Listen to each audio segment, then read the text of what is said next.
What's happened there, man? Oh.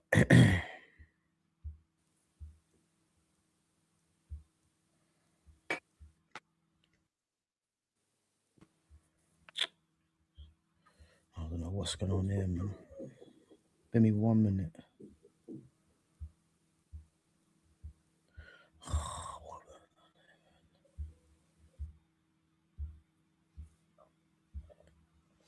What's going on here? There's something wrong with this, man. Guys, bear me 1 minute. I don't know what's happened there. Let me come out of here and come back on there, man. I don't know what's happened.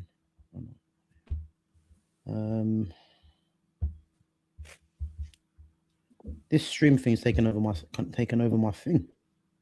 What's going on?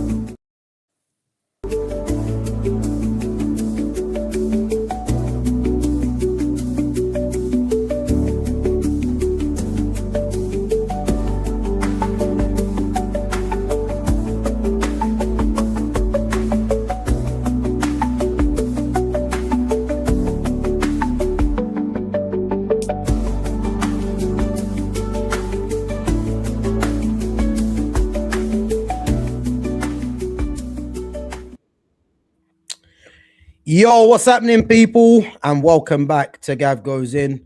Guys, apologies for the lateness, man. It's been a mad one, I ain't gonna lie. It's been a mad one, but you know what it is. I've just clocked something as well, yeah. Just bear me 1 minute, because I think we've got something wrong on there, man. Just bear me 1 minute.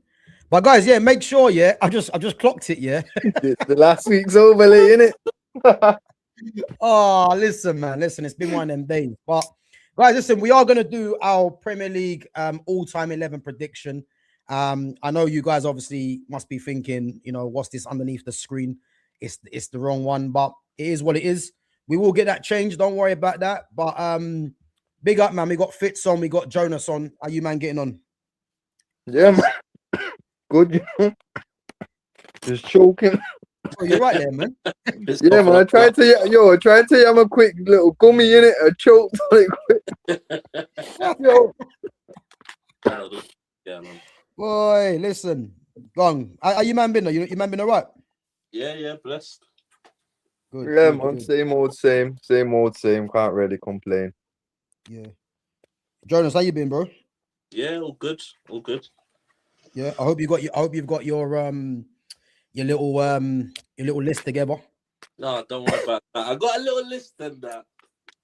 Yeah. Boy, listen, guys, just got bear me one 1 sheet minute. of paper. That's all I need. Do you know what? I've got a sick list here, but I have to be honest, man. There was a few positions where I was honestly struggling with. You know what I mean? Because I was thinking there ain't really too many players that I would consider as the greats. I'm gonna say right back. Yeah, bro, that's exactly where I was going. Right and left back, yeah. I found myself just putting in players just because, you know what I mean? I hear it. One of them ones. But listen, just give me 1 minute, guys, man. I'm gonna just change this up. Come on. Just give me 1 minute, guys. Guys, as always, make sure you smash the like button. Make sure you sub to the channel, and make sure you share the channel as well. Just give me 1 second. But yeah, man, just so there's not silence for the people, I'm just gonna let you all know right now. There's only one position on this pitch that I'm gonna fight to the death for. Bro, listen, if it's involving Andy Cole, man, you might as well go on mute for that. I'm telling you. Nah, bro, did you watch that? Did you watch the video I sent you? Bro, listen. I know about Cody, man. Don't worry. No. That's not what I asked. Did you watch in an all-timer, man? No way. Nah, did you watch the video, bro? I've seen it. Yeah, of course. Yeah. So you see, like, man didn't just have a style of finish. Man could do anything. Overheads from the edge of the box, volleys from long, anything you want. Cheeky chips, the lot, bro. Tight angles, bro. Wait until we get to striker. I've got a sheet of paper, both sides ready for this. I'm telling Fitz, you. bro, listen, I hear it, man, but I just can't have Coley, man. Bro, by the end of this stream, I promise you he's in the end. I bet you he's in this team. Okay. I bet you he's in this team. 1 minute. Wait until we get there, cause like I say, I've got 2 sides of paper here that tell me that he's going in. All right, listen. Boy, listen. Listen. We're gonna discuss it anyway. You know what I mean? We will discuss it. And guys, as I said, we'll just change it up anyway.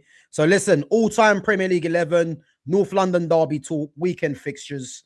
Listen, give us your list of players that you think should figure into an all-time 11.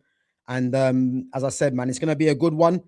Listen, we're gonna start off, and we are gonna use the lineup builder as well. Big up to Babs One Diva, big up to Foxy Danny as well for coming through.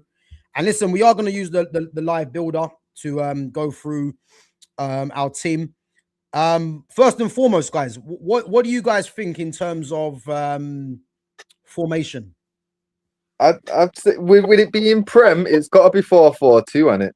Yeah. Do you know what? Yeah, I knew you was going to say that. Yeah, and this is why my list. Yeah, I had to separate. I had to put 10s together.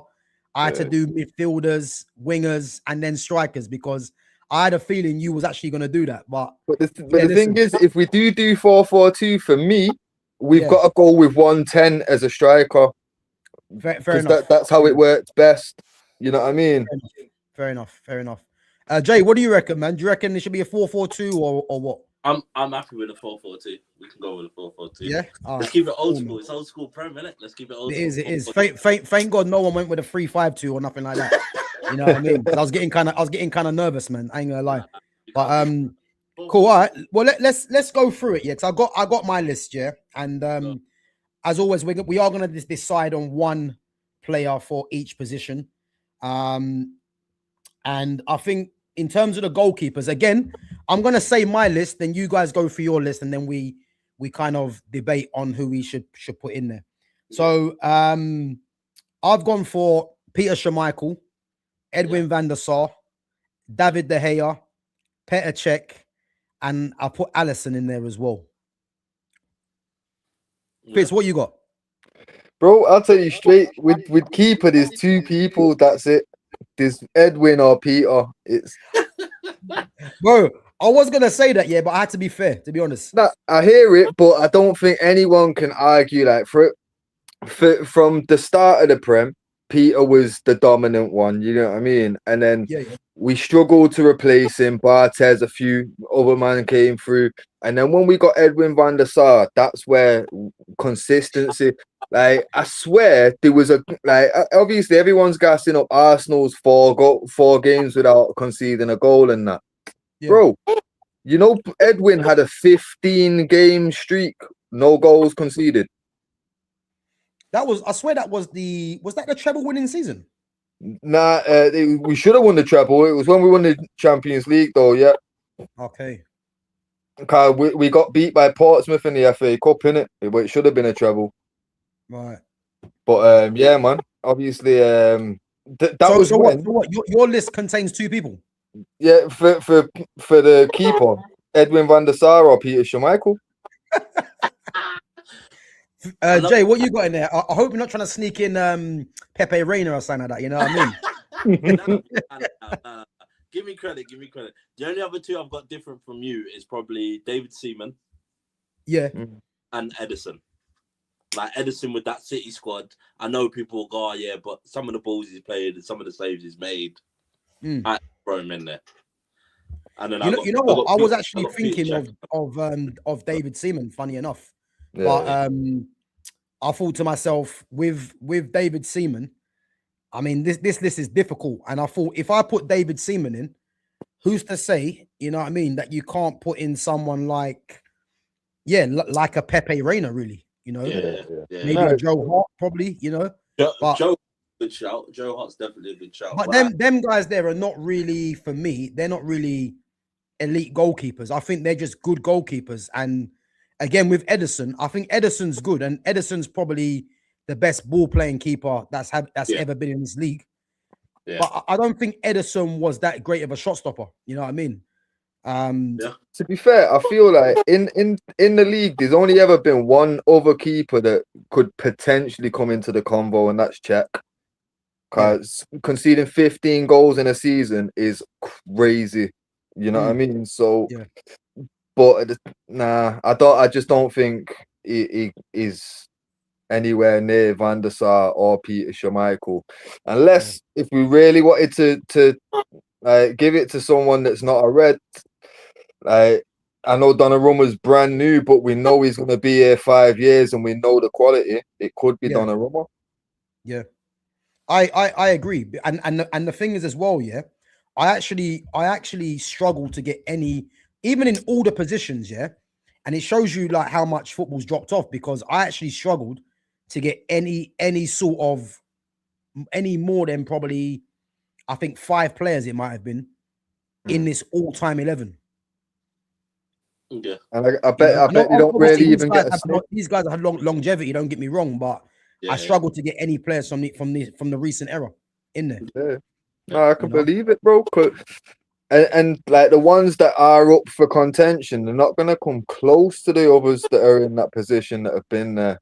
You know what I mean? So it's like we've been talking about the decline in standards across the board in football for time now, bro. Like, it's not a surprise for me. Like, current 11s versus all-time 11s don't even, it's not even close. Like, I've been having this debate with Lumi about Arsenal's B team and name a B team stronger.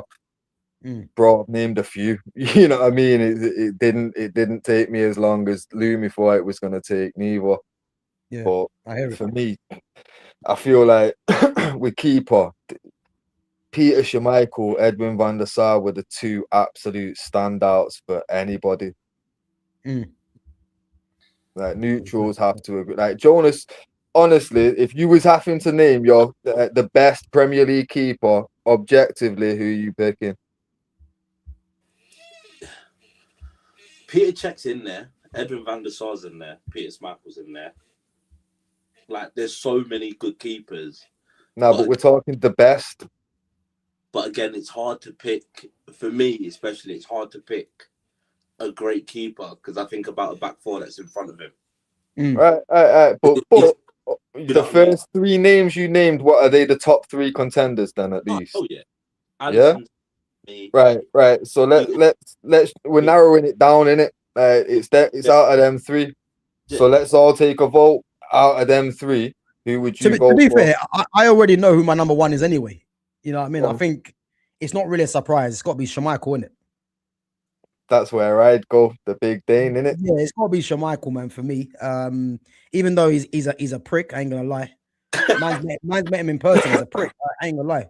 I've heard that from a few people, to be fair. I've heard that from a few people. But trust you, man. He's a miserable, moody guy, man. But there's no doubt in how good he was as a keeper, man. So, you know, I love Van der Sar as well, to be fair. But I think with Schmeichel, you know what I mean, he's got the presence, you know, obviously good shot stopper.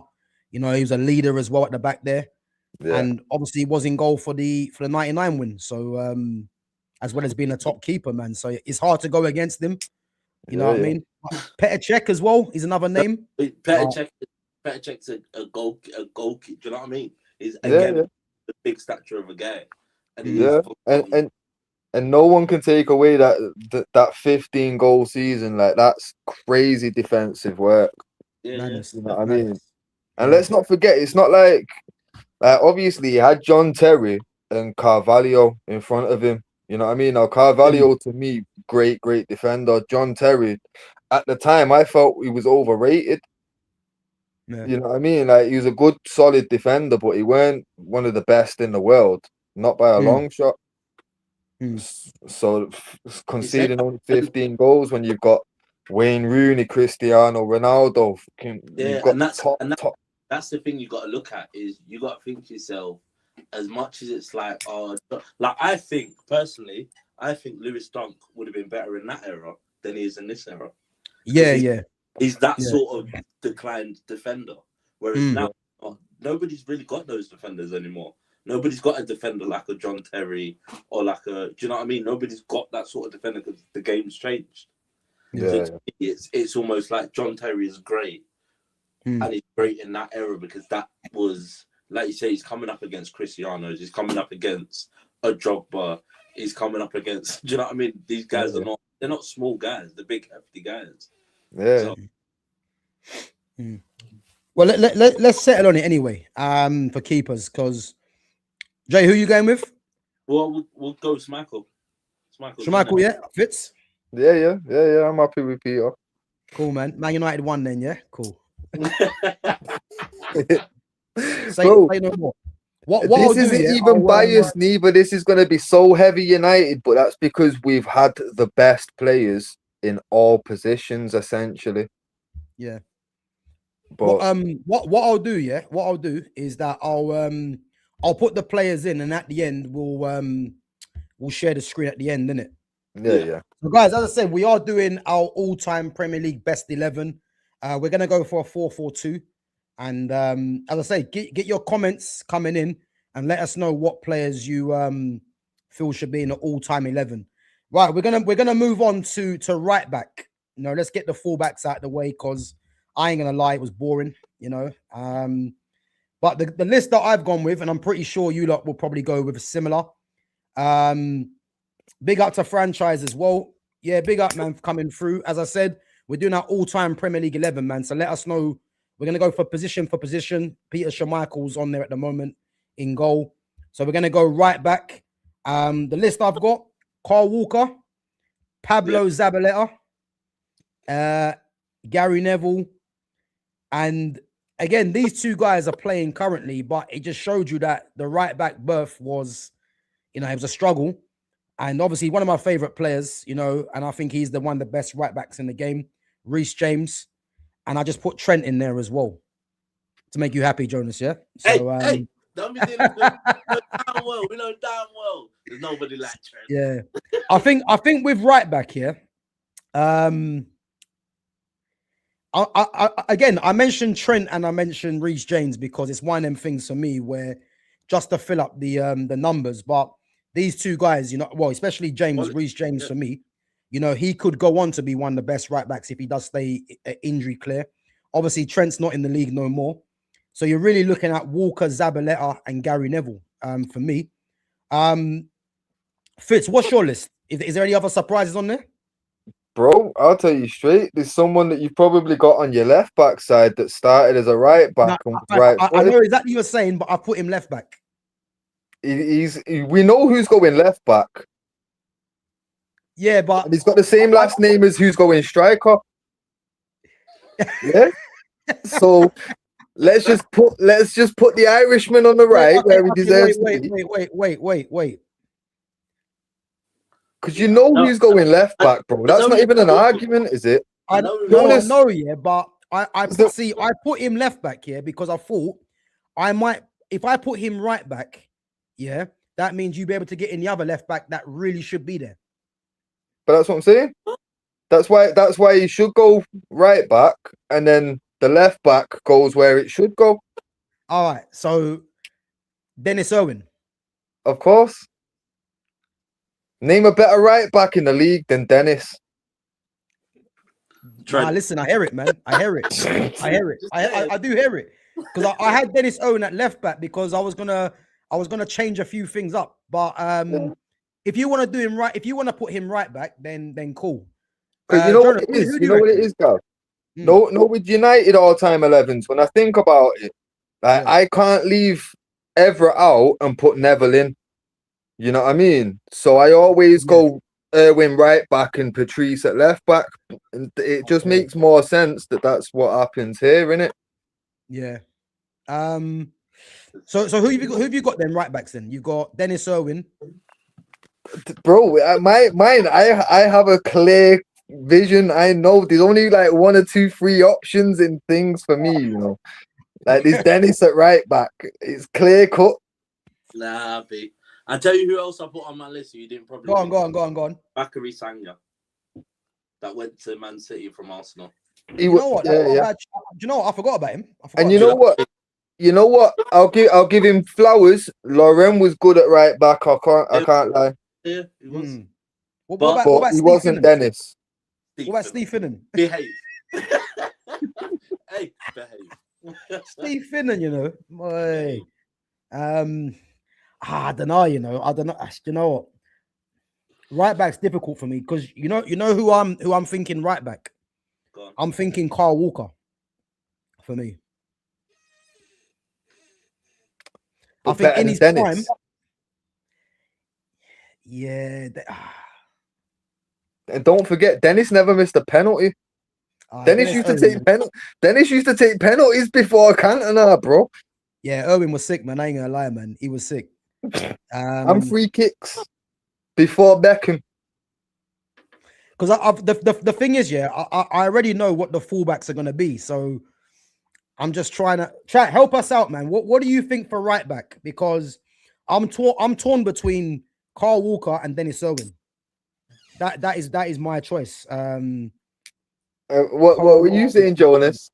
Jonas, yeah, what do you reckon? I'm taking Trent all day long. I don't care what neither of you two say. The man, there's nobody better that can pass a fucking ball than that kid. And he started at the age of 18, 19. And as much as people talk about him defensively, I don't think he's as bad as people make out to be. I think he knows. I'm not gonna lie, he saved us from a lot of, when I say, if you look at certain games, there's certain games where we're pinged back and it takes one ball from Trent and all of a sudden you're out of the shit. And it's not like he's just throwing a pass to throw a pass. He knows where that pass is going. And that's what's horrible. Like, I like Reece James. I think Reece James, if Reece James was fit for me for a whole season, it's a conversation. My problem with Reece James is I don't know how fit he's going to be. That's my problem with Reece James. Carl Walker, forward, backwards, there's not... Defensively, I don't think there's anyone... Defensively, I think he's brilliant. And I think he leads well. But I just think that there's just an IQ with Trent where he knows that as soon as he gets that ball, he knows where it's got to be in terms of if you're pinned back. So in terms of if I'm pinned back and I know we're pinned back for 90 minutes and we're inviting all this pressure, the moment that ball goes to Trent and it goes where it's supposed to go, it's fucking horrible. Because in his head, he knows where someone's supposed to be. Yeah. And that for me is why I'd pick him. Well, the thing is, what I would say, yeah, you actually do realize this is an all-time 11, though, yeah? Yeah, I know. But I'm telling you, who's got more assists than Trent at right back? One sec. Jonas. If we're doing the who's got more, let's pull out the medals then, cut. Irwin's on 7. Yeah. That's just for the league, bro. That's before we get Champions League medals out and that. Come on, bro. Trent won everything available to him. That's what I would say. Do you know what's good though? Yeah, do you know what's good? We've all got different options because I'm gonna say Carl Walker, yeah. Fitz is saying Irwin, and Jonas, you're saying Trent. Just because of his IQ, his football IQ is unreal. That's why I picked Trent. He knows positionally where that ball is supposed to go, and that's what's horrible for a defense. Bro, IQ, Dennis Irwin. What's it? Bro, Dennis Irwin, basically, Roy Keane writes love letters to Dennis Irwin. That's how good Dennis Irwin is. Roy Keane don't give flowers to nobody, bro. Yeah, but bro, he's Irish, man. What are we doing? Now, I hear you, and so am I. So there's a part of me that won't let this go. Fooling me, where? Bro, obviously, with a name like Fitz, you know I'm a paddy too, you get me? But come on, man. Like, now, IQ, though, I'm not... Obviously, recency bias does come into this when it come down to this, like this kind of. I feel like most of the chat's gonna be like, yeah, Dennis Irwin. They don't remember. You know what I mean? Like, it's been so long since he was actually like dominating the position that no one's gonna remember it. But for me, there was nobody better, and the fact that my man was an absolute one of the first names on the team sheet, whether he was going to go right back or left back, he was constant in that team, and he was detrimental to our success. You know what I mean? With him at left back, Ryan Giggs was Ryan Giggs. You know what I mean? And Ryan Giggs has openly said that he couldn't have played the way he did without having someone like Dennis behind him. Because Dennis knew how to accompany him, how to help him out, and how to also cover him defensively. Yeah. And we know who on our wings we're gonna have some attacking players. Because I already know again, I know this team writes itself for me. Like, I know who should be left back, right back, and then because I know who's on the wings. You know what I mean? Like, realistically, Dennis on the right is going to be behind another Manchester United player. Yeah. Ashley on the left is going to be behind another Chelsea player. Let's get it right, I lads. ain't gonna lie, yeah, it's sounding very, very unanimous at the moment. This, you know what I mean? Like, bro. Boy, listen, I'm pretty sure, yeah, I'm gonna upset some people along the way, but I don't give a damn. I'll be honest. So listen, let's get the right back in. Before we do that, though, big up to Foxy Danny for the super sticker, and big up to Babs One Diva with the big super chat. Big up, says John Terry. Yeah, listen, we'll be getting on to centre backs in a bit because I know that's gonna draw a bit of controversy, but now big up to Babs One Diva, big up to Foxy Danny as well. Foxy Danny says Stephen is Gerrard. Yeah, listen, boy, listen. Let's see if he makes the cut as well. But listen, right backs, put your medals on the table. So, Irwin's got how many Premier League titles? 7 Prems. One sec, I've got it right here. 7 Prems, 3 FA Cups, a Champions League, a fucking Cup Winners' Cup. One sec. No, the Super Cup, innit? But back then it was Cup Winners' Cup. 3 FA Cups, a League Cup, and 7 Prems. And what's Carl Walker got? About 4 or 5, any? One sec, I'll just check that now. Give me a sec. Chat, help us out as well. Who are you going for as the right back Premier League all-time 11? We've got Kyle Walker. We've got Dennis Irwin, Carl Walker, or Trent Alexander-Arnold. Kyle Walker's got Champions League as well, Cup Winners' Cup as well. He's got 2 FA Cups, 4 League Cups, and 6 leagues. So he's 1 less league than Dennis. Okay, and what's Trent got? 2 leagues, 1 Champions League, FIFA World Cup, UEFA Super Cup, FA Cup, 2 EFL Cups, and 1 Community Shield. Well, he's got 2 Premier Leagues because he won 1 last year. Now, are we doing Community Shields as well, Cause I know Dennis has got a bag of them. Nah. If we're getting into like sticky situations, like Dennis has got 4 of them as well, bro, and an Intercontinental Cup winner. That was the Club World Cup before the Club World Cup. I mean, Dennis, it's difficult because it's difficult for me between Carl Walker and Dennis Irwin. I mean, Dennis Irwin was for me by far the better footballer, but Carl Walker, for the longevity and for what he's done in the Premier League as well, deserves a shout. Well, to be fair, because them two are so close on medals, I feel like it's got to be between them two, really, innit? That's what I'm thinking. Yeah, that's what I'm thinking. All right, so Jonas is basically the decider on it. I'm taking Carl Walker. Carl Walker, yeah. Pagan. Nah. Boy, there you have it. Carl Walker gets in over Dennis Irwin. You know, we are taking Carl Walker. Longevity. He went from Tottenham to Man City to win everything he can under the sun.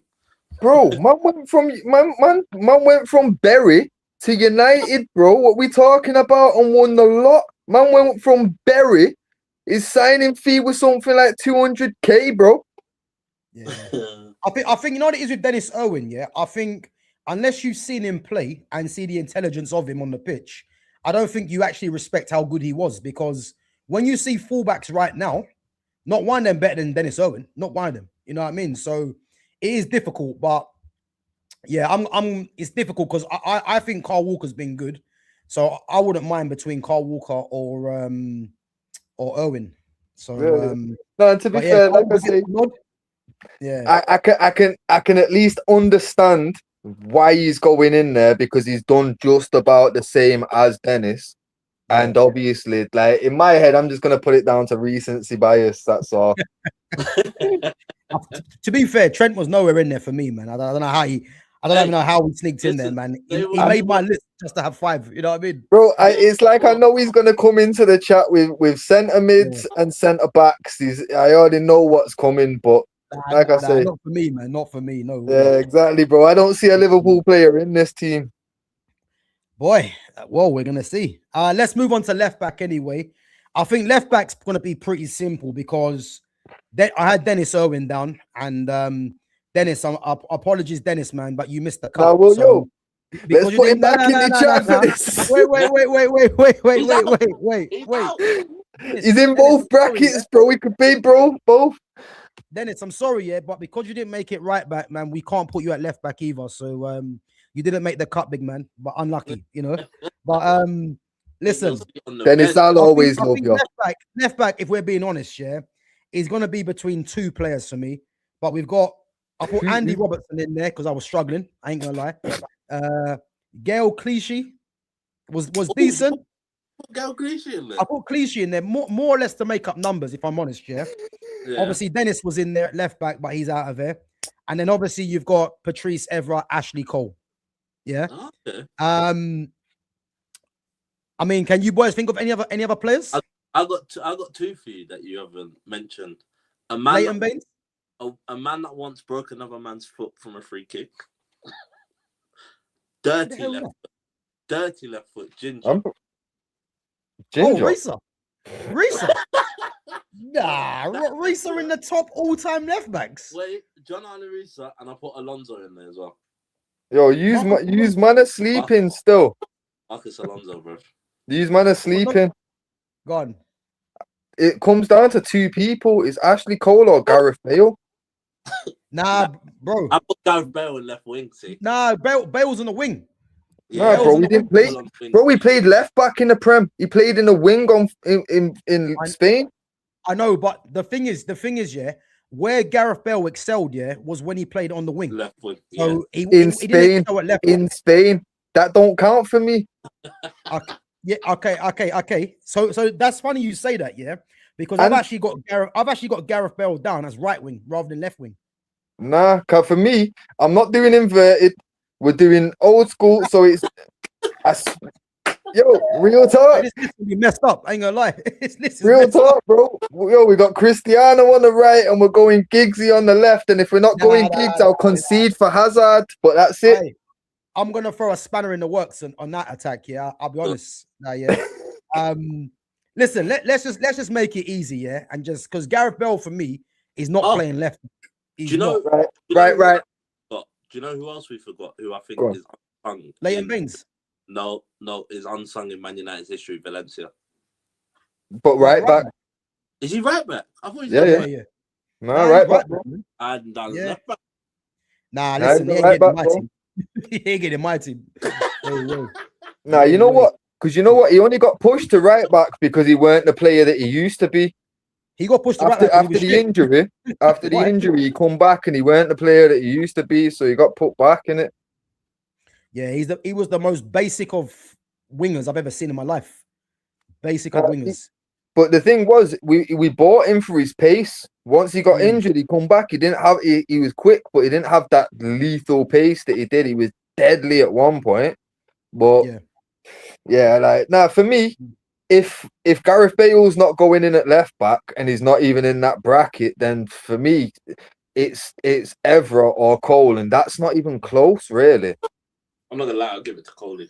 I think Cole is all day. I've got. You know, I rated Evra highly, yeah. So did I, but it weren't close. And what I would say, I think the majority go with Ashley Cole. I think that's the English bias, if I'm honest. I think it's the English bias. Nah, bro. I watched Evra every week, bro.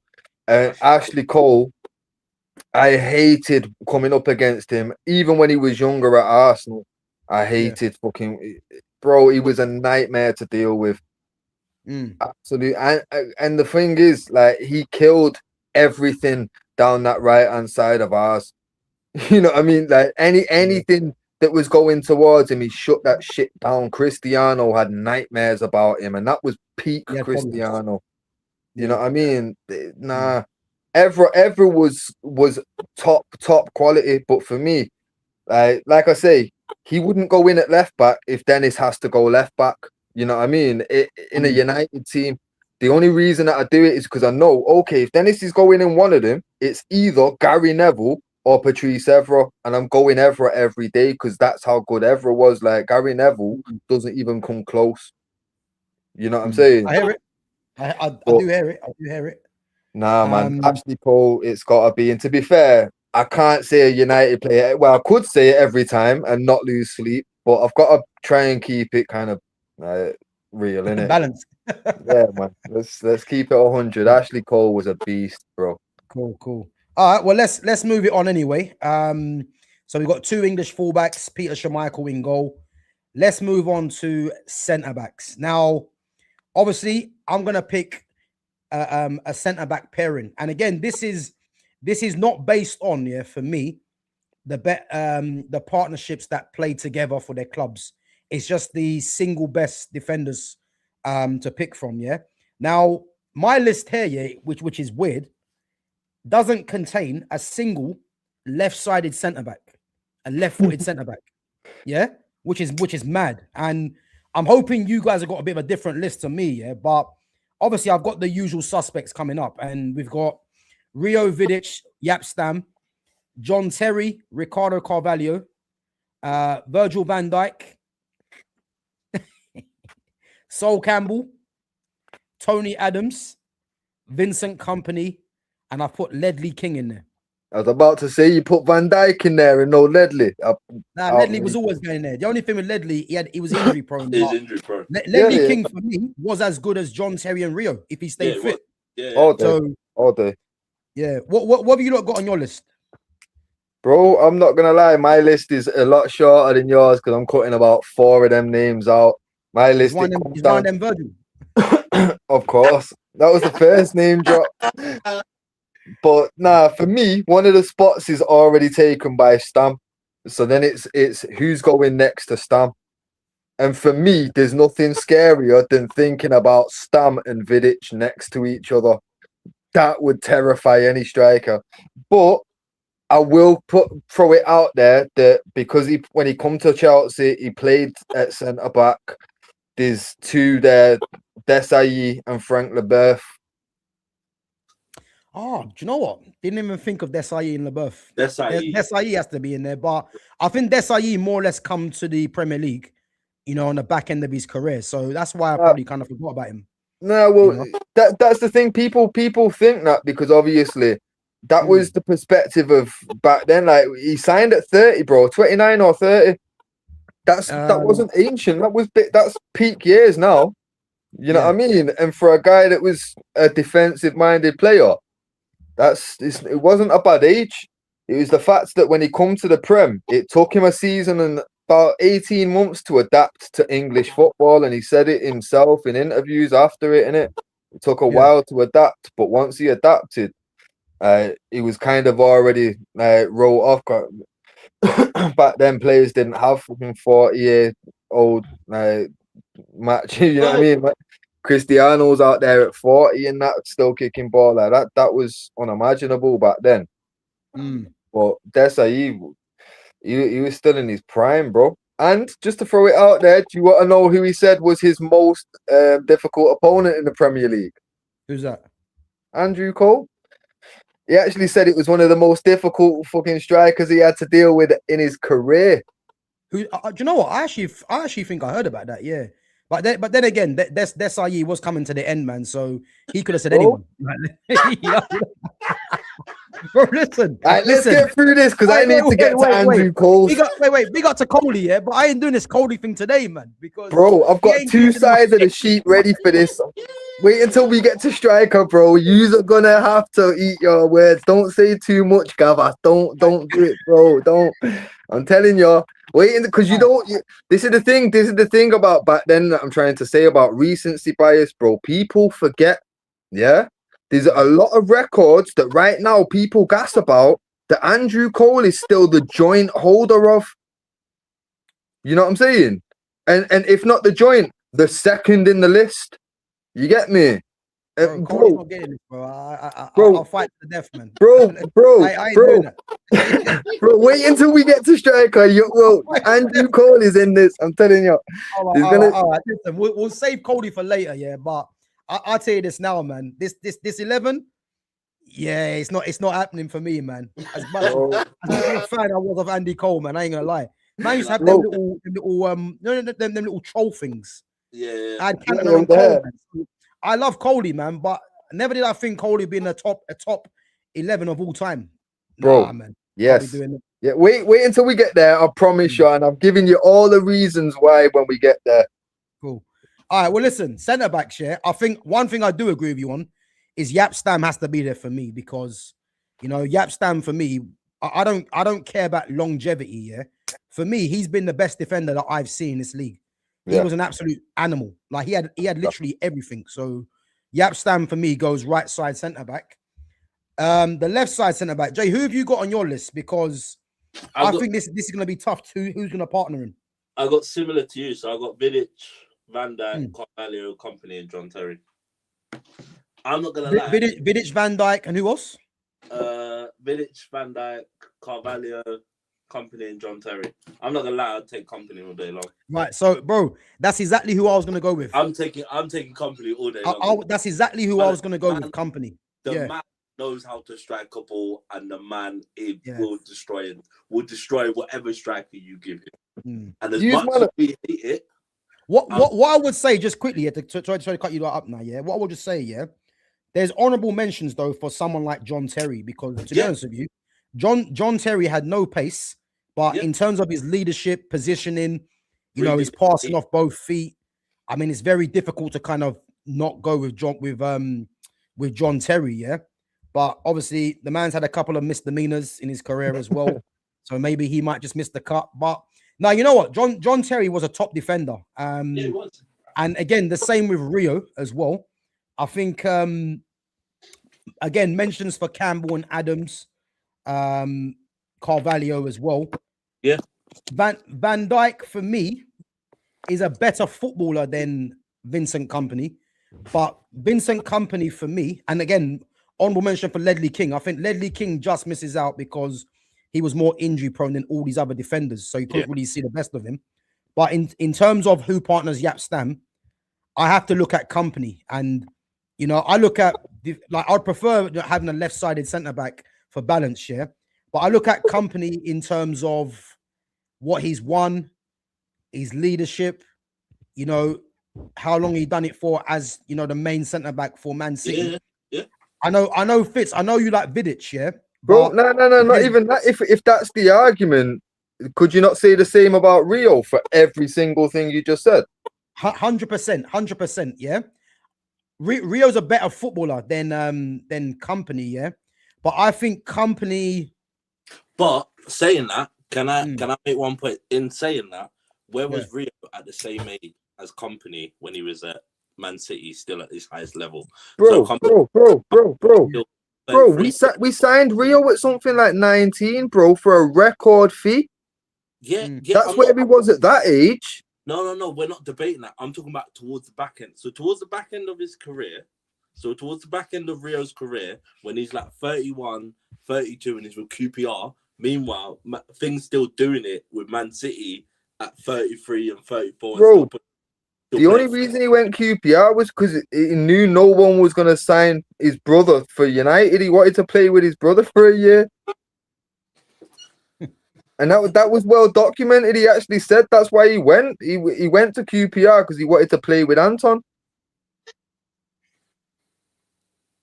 So, like, for me, that's not even...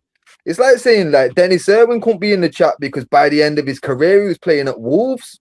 Who gives a fuck, bro? I'm talking about his prime years.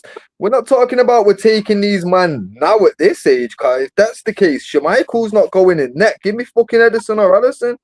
You know what I mean? Why am I going to put a fucking 50-odd-year-old guy in it? We're talking about prime guys, you get me?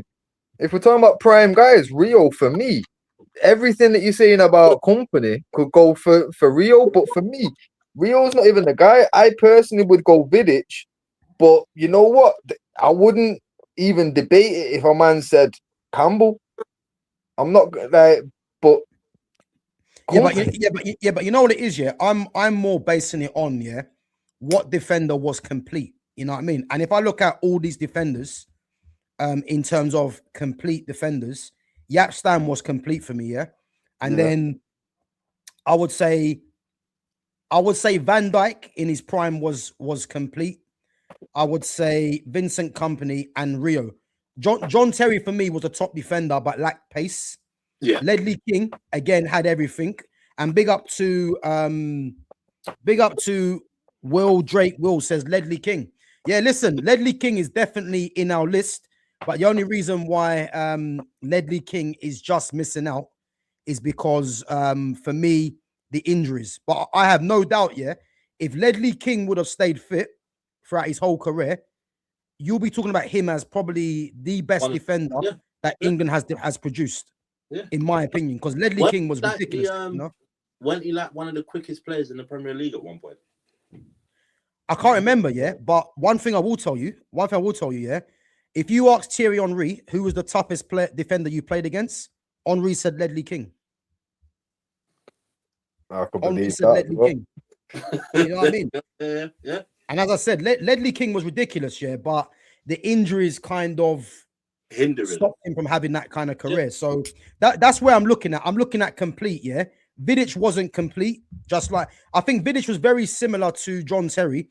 John Terry was a better footballer, but Vidic, as we know, was a warrior. But Vidic don't make it for me. So it's between Rio, Company, and Van Dijk. And Van Dijk, for me, is he better than Rio and Company? As a footballer, it's arguable, but I can't put Van Dijk in there yet, to be honest with you. He's got to brush up on his season. That's what I would say, Bro, Van Dijk can't go in this team even if he has 4 more league titles to his name. He's not going in. Yeah. It doesn't. And just to reiterate as well before I forget, Sol Campbell was a top defender, but I put him in the Vidic mold, And there's no Arsenal guys in at the moment because Ashley Cole was Chelsea. We all know that. Yeah. So Bro, am I lying? Was Ashley Cole better at Arsenal or Chelsea? Let me know. Chelsea all day, because that's where he was coming into his prime, and that's where he reached his prime, innit? Like, obviously, he was a wonder kid at Arsenal, but that's why Arsenal were fuming when he left, innit? Cashley. Yeah. Boy, let's get to it, I'm gonna say Vincent Kompany. I'm not gonna. It's tough, but I'm gonna go Kompany. I'm not gonna disagree with that one. I'll take Kompany. Fitz, you going Kompany, yeah? Not at all, but I already know that I'm already outvoted him, man. Like, boy, don't worry, man. Just sit on it. Think about it. Bro, what you mean? I've had to, now at this point, I've had to hold 2 big L's and we're not even out of defense, bro. But you know what? To be honest now, it could be Rio, but I don't know, man. I think because again, Rio was a better footballer than Kompany, but I think this is what I'm saying. And when you're saying like leadership, how long he did it, his consistency, the fact he was the main man in defense, all that the same boxes are ticked for Rio. Like the argument for me for Kompany, like it's line for line, word for word, could be fucking recited for Rio. So it's like for me, it's not. You know what? I just clocked it. I'm definitely going Kompany. Rio's a terrible pundit. Yeah, definitely Kompany. Yeah, Kompany is. Yeah. Listen, I'm sold. Yeah. This is what he does.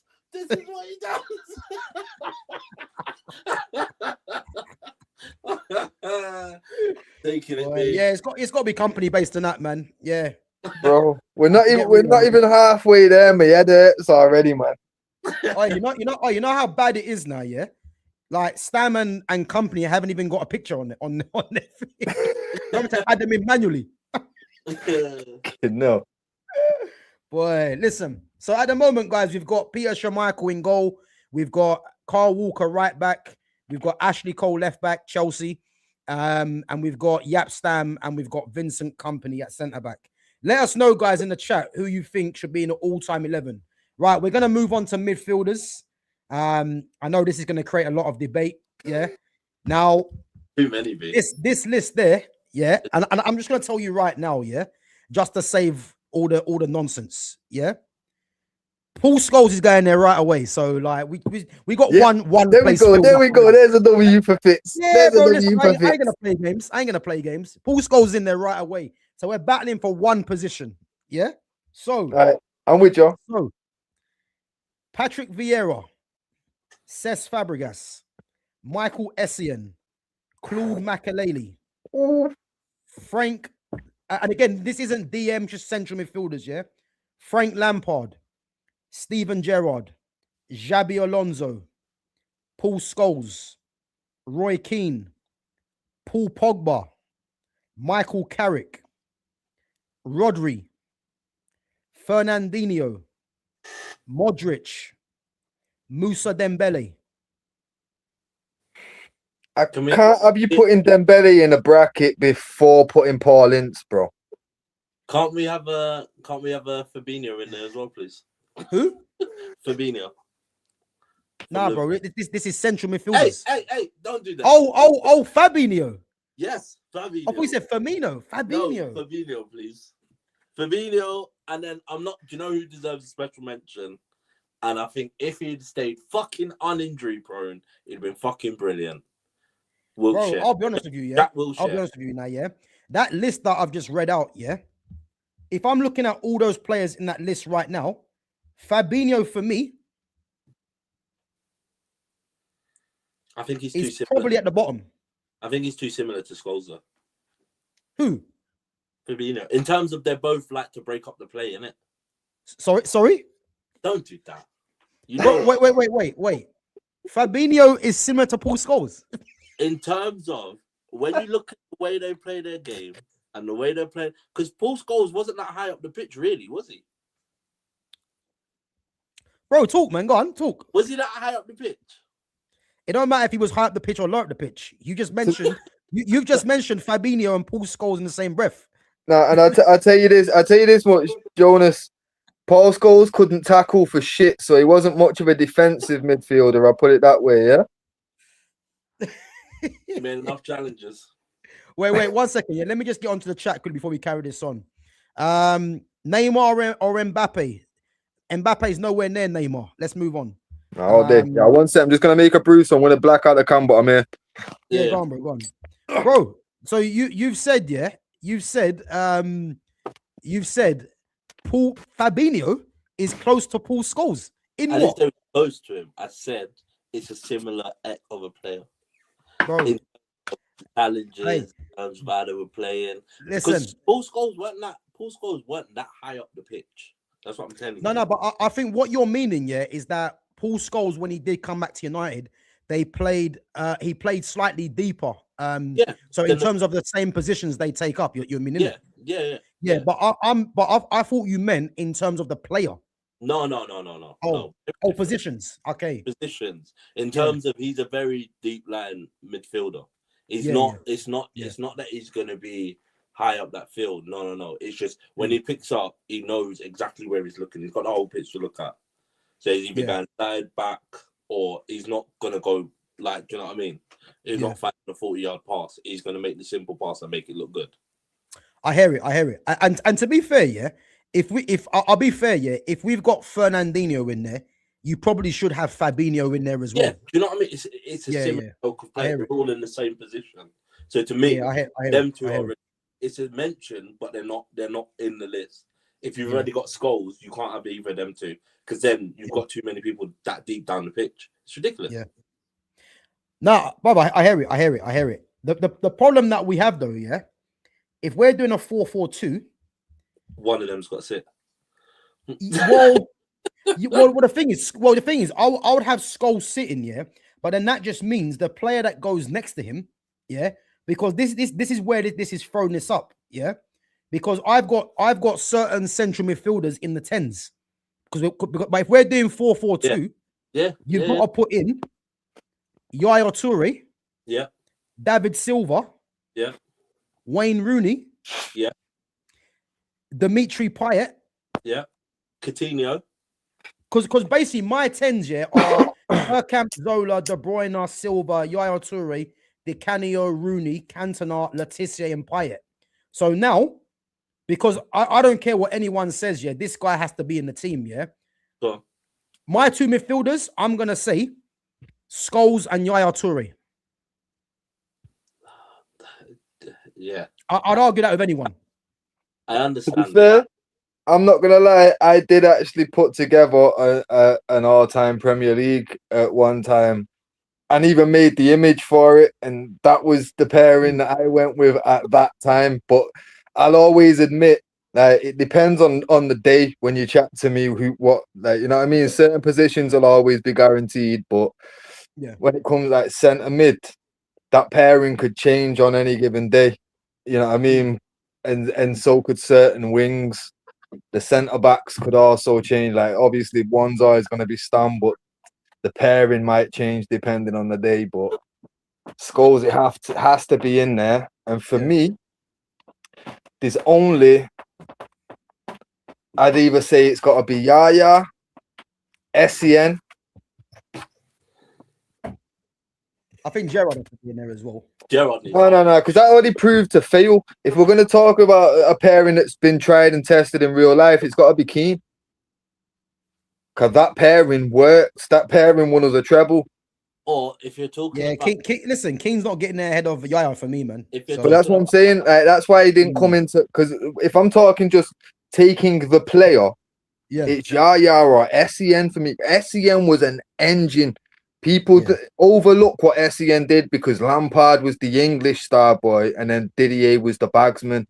But I'm telling you now, SCN and Claude Makelele, while he was there as well, engine, but SCN. But Makelele was more of a DM anyway. It's worth a shout. Go on. I'm gonna throw a name in there for you, Ozil. Nah. But again, this is the problem because I base my team on 4-2-3-1. But if you lot are going 4-4-2, it kind of ruins it now because you've got players like Ozil and De Bruyne even, and David Silva. They're not going to figure in this. No, because here's the thing though. Like a player like David Silva. Now, if we're going to go 4-4-2, I feel like David Silva could also be potentially in the left mid bracket. Yeah, he could, but you wouldn't want me personally, it's unanimous who my left winger is. I already kind of know where you're going. I don't think you do. So I'm telling you now, it's unanimous. It's Chelsea kit. Chelsea kit. Bro, I ain't say nothing. But you know what? Depending on where you want to play the guy, what about fucking wait, what bracket have you put a Kocher in? Bro, this is the funny thing, yeah. You know what's funny? I've got a Kocher coming out today, actually. Migrate to the game. Yeah. Man didn't even include him in the list.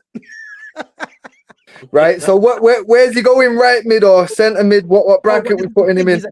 He's a 10. So because it's 4-4-2, we can't get these players in now. No, but this is this is what I'm saying. This is what I'm saying. though. If we're gonna use him, like, we're gonna use a 10. Like, we've got two strikers, bro. So one's gonna be a striker and one's a 10. Like I say, Andy Cole and Cantona. That's how that worked. Bergkamp and Henry. That's how that worked. Zola was a 10 that dropped back and let Hasselbank do the. So, bro, it's them 10s that one's one half of the strikers, isn't it? The 10s come into it then, yeah? Yeah, like one striker, one's an out-and-out striker and one's a 10 really in a 4-4-2. Okay, well, as I said, my midfield pairing, because this player has to get in there, and you're probably going to say that he might not get into the 10. So, Yaya Toure has to be in there for me. Yeah. Because if I was going to put him in a position, he's going to either play as the 10 coming off the striker, or we're going to have him in mid. I'd put him mid all day. Because when it comes down to the 10, there's probably two in my list. It's an argument between three. But Yaya's not one of them. Huh? In the 10s? Yeah. Because obviously my striker's Cole, innit? And then the 10 off Cole, there's only like 3 options there. Bro, that's where you're getting wrong, man. Bro, wait until we're nearly there, bro. I've got the paper ready. Hey, this is gonna be enjoyable, guys. You've heard it here first, yeah. And Andy Cole's making the team. I don't know what team he's making, but he's making this. I promise you, guys. Wait until you get the stats. Bro, listen, you know about me. I don't care about stats, man. My eyes work. You know what I mean? Bro, But that's but why listen, I sent you the clip, and I know you didn't watch it. I know you didn't watch it. Did you watch the Blackburn goal? no, bro, listen. I've seen Cody's goals, man. Listen, Jonas. Do you remember when Andy Cole was at Blackburn? I remember when he wearing number 9 on his back. Yeah, of course. Yeah, it's when he joined it. Yeah. Do you remember the goal he scored against Hughes at Anfield? Yeah, I remember that goal. Yeah. About 40 yards out on the volley. Yeah. Yeah, Bro, but listen. And that was Andy Cole at the end of his days, bro. Wait, no one's denying that Andy Cole wasn't a bad boy, yeah. But all-time 11 from the list of players that we need to go through. I can't do that. I'll be honest, I just can't do that. I can. Yeah? I can. I can. Right. Wait until we get there, bro. Come on, right. So let's rush to get there now. Centre mid's patterned then in it. Yeah, and Scholes. Scholes and Yaya, yeah. We're happy with that. Jonas, what you saying? I'd put Gerrard in there, but you lot won't have it. What ahead of Yaya Toure? No way. Listen, ahead of who? Gerrard. That's a man. Over who? Yaya or Scholes? Who do you take out for Gerrard?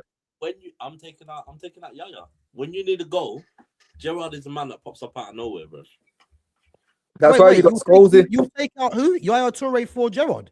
Yeah, bro. Gerrard drag man over the line, bro. You think we're going into this 0-0? You man are taking the piss. Bro, you're forgetting we've got Andy Cole up front. We're not going to be shy of goals. Hey, Andy who? Nah, listen. No hate on Coley, man, but he ain't making his team. I'll be honest. You can throw that in the bin right now, man. Nah, man. Nah. I'm getting through these facts and figures. Trust me. But you, sorry, let me 1 minute. 1 second. But guys, again, honorable mentions, yeah, to I mean Moussa Dembele, to be honest with you, man. I mean, he has to go down for me as one of the most underrated players, maybe of his generation, because you know, if you watch Moussa Dembele playing for that Tottenham team, like the guy was absolutely ridiculous, man. So honorable mention for Moussa Dembele. Again, Paul Pogba for me, one of the most, probably the most talented footballer of his generation. But the argument against Pogba would be, you know, he didn't really have a great time at Man United, but we all know how good Paul Pogba was. Xabi Alonso, you know, top player, arguably as instrumental as Gerrard was. Again, Makelele's more of a DM. Vieira, obviously top midfielder, and his battles with Roy Keane. I think Fabregas is massively slept on. You know, I think Fabregas made his debut for Arsenal when he was 15, and the guy has played as a false 9, top player. We've mentioned obviously Keane. Lampard, to be fair, in terms of numbers, probably has the best numbers on this list. Fernandinho, we know about Fernandinho, the same with Fabinho. Luka Modric for me was just, I mean, if you're looking at all these players on this list, Modric is in the top 2 for me. And obviously for me, Modric excelled when he went to Real Madrid. And obviously Rodri. I mean, it's hard to leave Rodri out, but again, for me, if Rodri goes and again, Rodri for me gets into this team if we're playing with a DM, because you're looking at either Rodri or Makelele for me. You know what I mean? Yeah, maybe I go Makelele over Rodri though. Rodri's class, man, to be fair. No, he is. But Makelele invented the role. It was called the Makelele role before it was known as defensive midfielder. True. I hear it. I ain't gonna disagree. You know what I mean? Listen, Scholes and Yaya for me. Let's go through the. No, but one sec though. If we're doing honorable mentions, people that didn't make that list there, Michael Ballack as well, absolute quality. Yeah, but Ballack wasn't the Ballack he was at Bayern Munich though. No, he wasn't. But at the same time, it's still Michael Ballack though. You know what I mean? Like he has to get an honorable mention, especially like I say. All these players that we're mentioning are top quality. Like these are the sticky positions now. You know what I mean? Huh? Santi Cazorla. Yeah, another one. Yeah. Another one. Yeah. Paul Ince. I'm telling you now, recency bias people forgetting Paul Ince was the governor for a reason, bro. But again, though, yeah, if we're picking from 3 Manchester United players, Scholes, Keane, and Pogba, yeah, who would you take out to put Paul Ince in? And he better not be Paul Pogba. I'm not gonna lie, I'm not taking a United player out for that. There we go. I'll be taking out a Lampard or something. Like, I'm not impressed by these, man. You get me? Like, bro, I hear it, but I think Lampard for me, he has to get an honorable mention because of what Chelsea won. But yeah, again, Lampard makes it nowhere near the 11. Like, no, I hear it, but like I said, I've been watching on Sky Plus. If you go on the search bit, Premier League years, and they've got like the little season review things. Bro, I was watching the 93-94 season before this started, and I'm telling you now, Paul Ince was something else, man. Like, I'm telling you, bro. Anytime I watch that guy, utter quality, bro. And even like, again, Roy Keane don't give flowers to many, man, especially if they're not Irish. But he puts Ince above Scholes.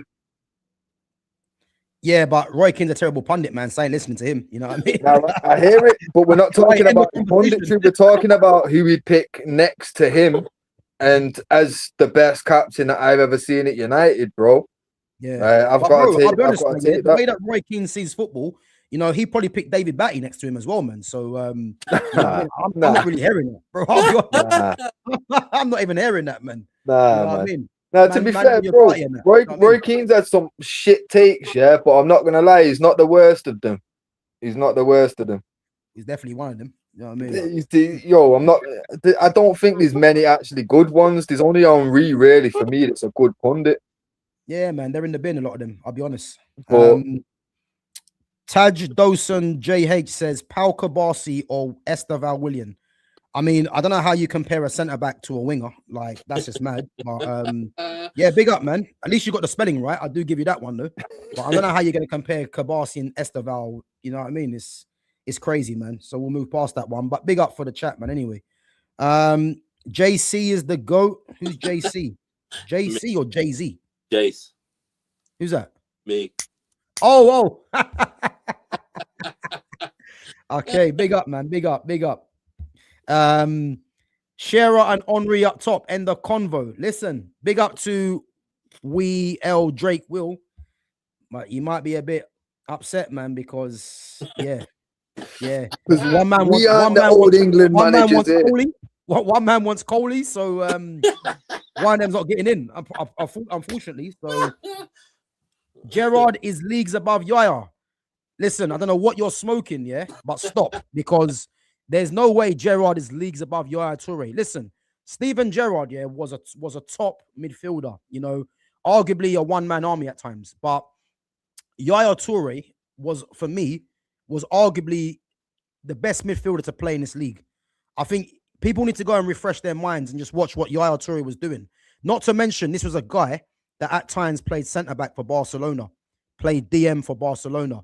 When he come to this league, there was no one that imagined Yaya Toure playing as a number 10. And I'll tell you now, he was instrumental in the dominance for Man City. So, listen, I rate Gerrard. I thought Gerrard was very good. But the one thing that Gerrard gets a lot of credit for is because the way the English game is, he's very much suited to that in terms of the action man. You know what I mean? It was, with him, it's like the highlight goals, the crunching tackles and all that kind of stuff. You know, I don't really care about all that. I just look at the actual footballer and how many weapons did they have. And there's no doubt in that Gerrard was instrumental for Liverpool, but I can't have him above Yaya Toure. Not for me, man. So, but good. It's good conversation. Because I know, obviously, Jay, you like Gerrard, obviously being a Liverpool fan. Yeah. And again, Yaya was at Man City, our rivals. So I have no reason to say Yaya Toure, yeah. But I have to say, man, Yaya Toure was ridiculous when he was in that league, man.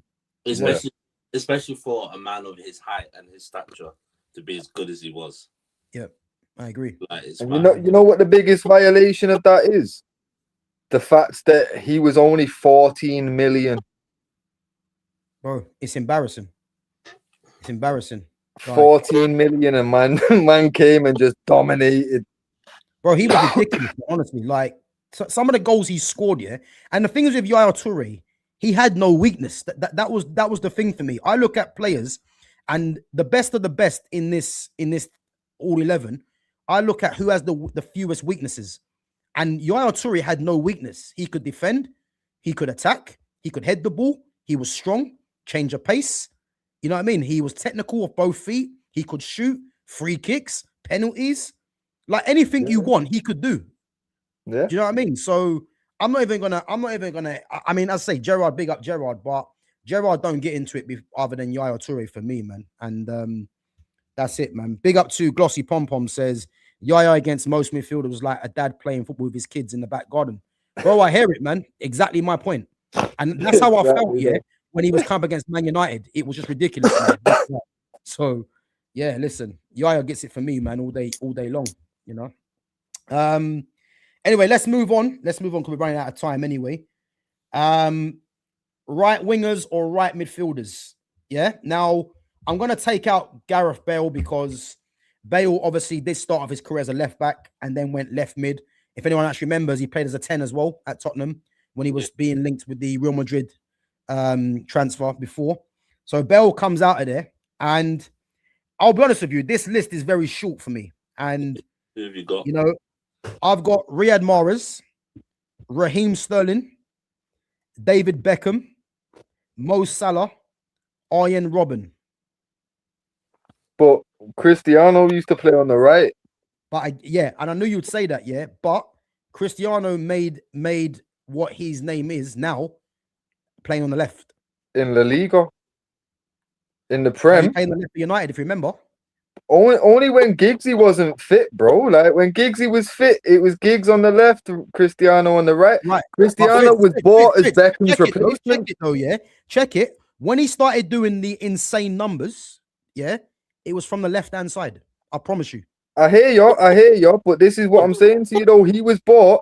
Don't forget, if we'd have bought Dino would have been on the right wing for us. Nah, never. He was coming in. He was lined up. Bro, he was lined up to be Beckham's. Giggsy would have found someone else to play. Bro, I'm telling you, look back on it. It's well documented. He was coming in. He was lined up to be Beckham's replacement, direct replacement. Because Beckham was going to Barca. Yeah? Then Real Madrid came in, took him, and Barca, to spite us because we fucked them on the deal, signed Dino. Yeah? Yeah. I'm telling you, bro, he was coming to United as a right winger.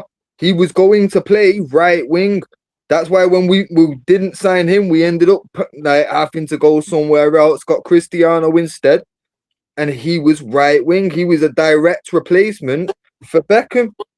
Yeah. Beckham never played left. I'm gonna make you right on that, yeah. And I'll tell you why, yeah. Because you are right. Because if you remember, when they had Rivaldo, Ronaldinho, and R9, Ronaldinho actually did play to the right. So I agree with that, yeah.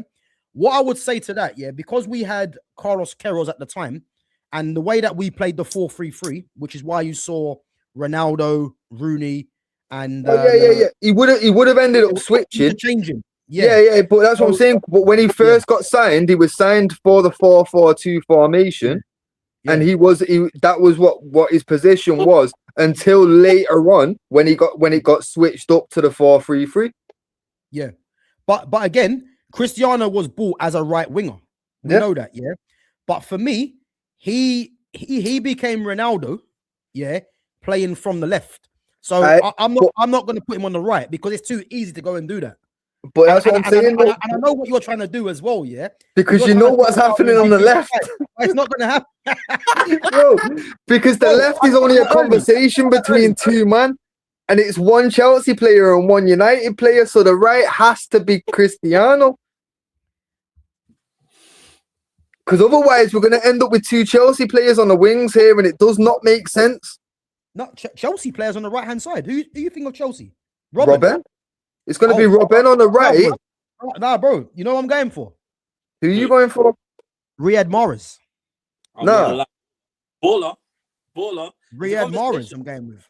Bro, I'm going JJ Okocha. Fuck this. He's getting in somewhere. Nah, listen, we can't do that. Hey, it was your fault to play to do the number 10 playing for striker. I was looking for 4-2-3-1. I hear it, but I'm forcing guys in where I can do. It's like Irwin going at right back. You know what I mean? Like they're going where they can. Listen. Now you know what? I won't go a Kocha, but it should be because I feel like he's not. He should be in the list. Yeah, I agree. 100%. But if you're not gonna let me fucking go Cristiano on the right, then I'm not gonna lie. Oh, Stuart Ripley and Gillespie. I'm not gonna lie. I'd have taken Cristiano. Gillespie and Ripley. I forgot about them. Hey, listen. Big up to Glossy Pom Pom, man. Ripley and Gillespie. Boy, we was in the pits of hell, man, with them two wingers, man. Trust me, man. Gillespie and Ripley. Get off my screen. If we're going back there, though, fuck it. I'm going Konchelski's. Karol Pobulski, why not? Put him in there as well, man. Man like Merson as well. Yeah. Bro, nah, I can't be having this because this is what I'm saying. If we're not going Cristiano on the right, then we're not going with a United player. I'll be honest, yeah. I'll be honest, yeah. And this might be controversial, but so be it, yeah. Giggs and Ronaldo don't make it for me.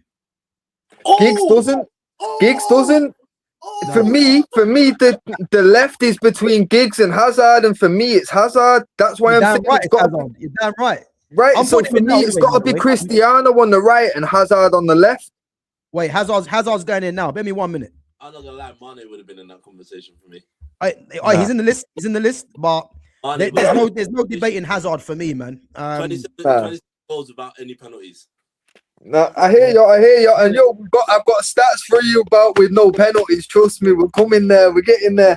But nah, man, for me, it's got to be Hazard on the left. Like if we're going longevity, then it's Giggs. But if we're talking about best in their peak years, Hazard shits on Giggs, bro. He was levels.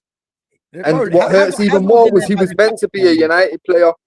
That hurts. In there by default, bro. I'll be honest.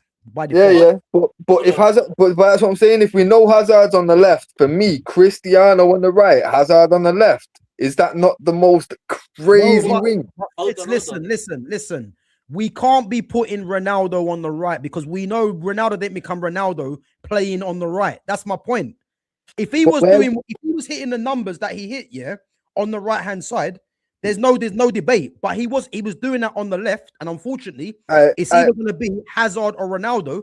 I'm sorry, but Gav, it's got to be Hazard for me. Nah, but this is what I'm saying though, yeah. For me, when we're talking about Cristiano doing his numbers, okay, sweet. Bear in mind, we went from 4-4-2 to 4-3-3. Yeah? And in the 4-3-3, the wide players aren't wide midfielders no more. They're wide attackers. So he was going to do more numbers because of where he was positioned on the pitch. It's nothing to do with anything else. Bro. Sorry, the chat making me laugh, man. Ginola. Listen, I forgot about Ginola. Bro, David Ginola, I'm telling you, David Ginola on the left is a good argument. I'm not going to lie.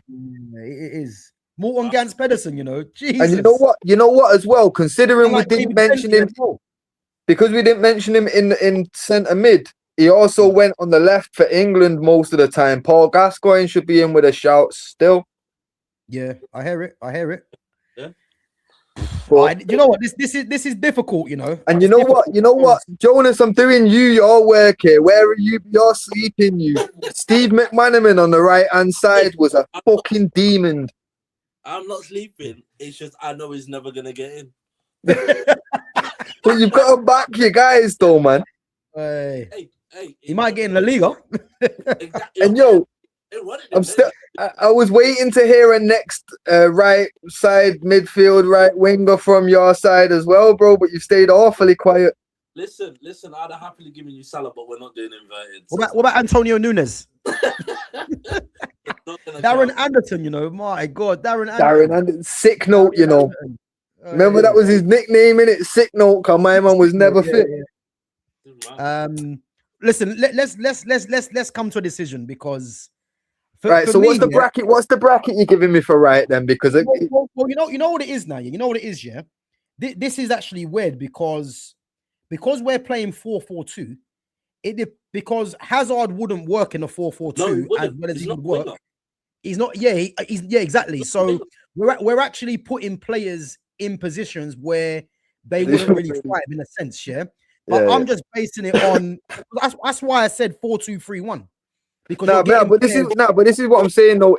In our tactics now, yeah, essentially, our fucking wingers can push further up because we know we've only got one striker up top because one of our strikers is a 10 that's going to drop back anyway. So it's not really going to be when we're in possession. We're not a 4-4-2. You know what I mean? Yeah, but for me, that means then you cannot have Hazard because all he's going to do is come in with that ball and fucking destroy man. It's technically in possession. It's going to be like a 4-2-3-1 in it. Yeah. So we'll base it off that, which means you know me, I like the inverted players, yeah. So for me, I'm going on the right hand side. For me, I'm big up to Bex, man, because Beckham. Say again. You gotta have Mohamed Salah. Wait, listen, I'm gonna get onto it. Yeah, I'm gonna get onto it. Yeah? We're not playing that formation at all. We're doing 4-4-2 flat. Salah's getting nowhere near this team, man. I'm just giving it. I'm be happy, yeah.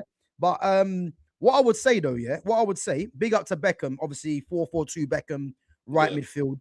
You know, Beckham should get in there, yeah. But then, for me, I just think Mahrez was underrated, man. I think Mahrez was instrumental at Man City when they won the win treble or quadruple? Treble. He was instrumental along with Grealish as well, yeah. And what I'm gonna say is Robben, as we know, top player. Probably Robben had his best years at Bayern Munich, you would probably say. Bale obviously left. Beckham we mentioned. Sterling.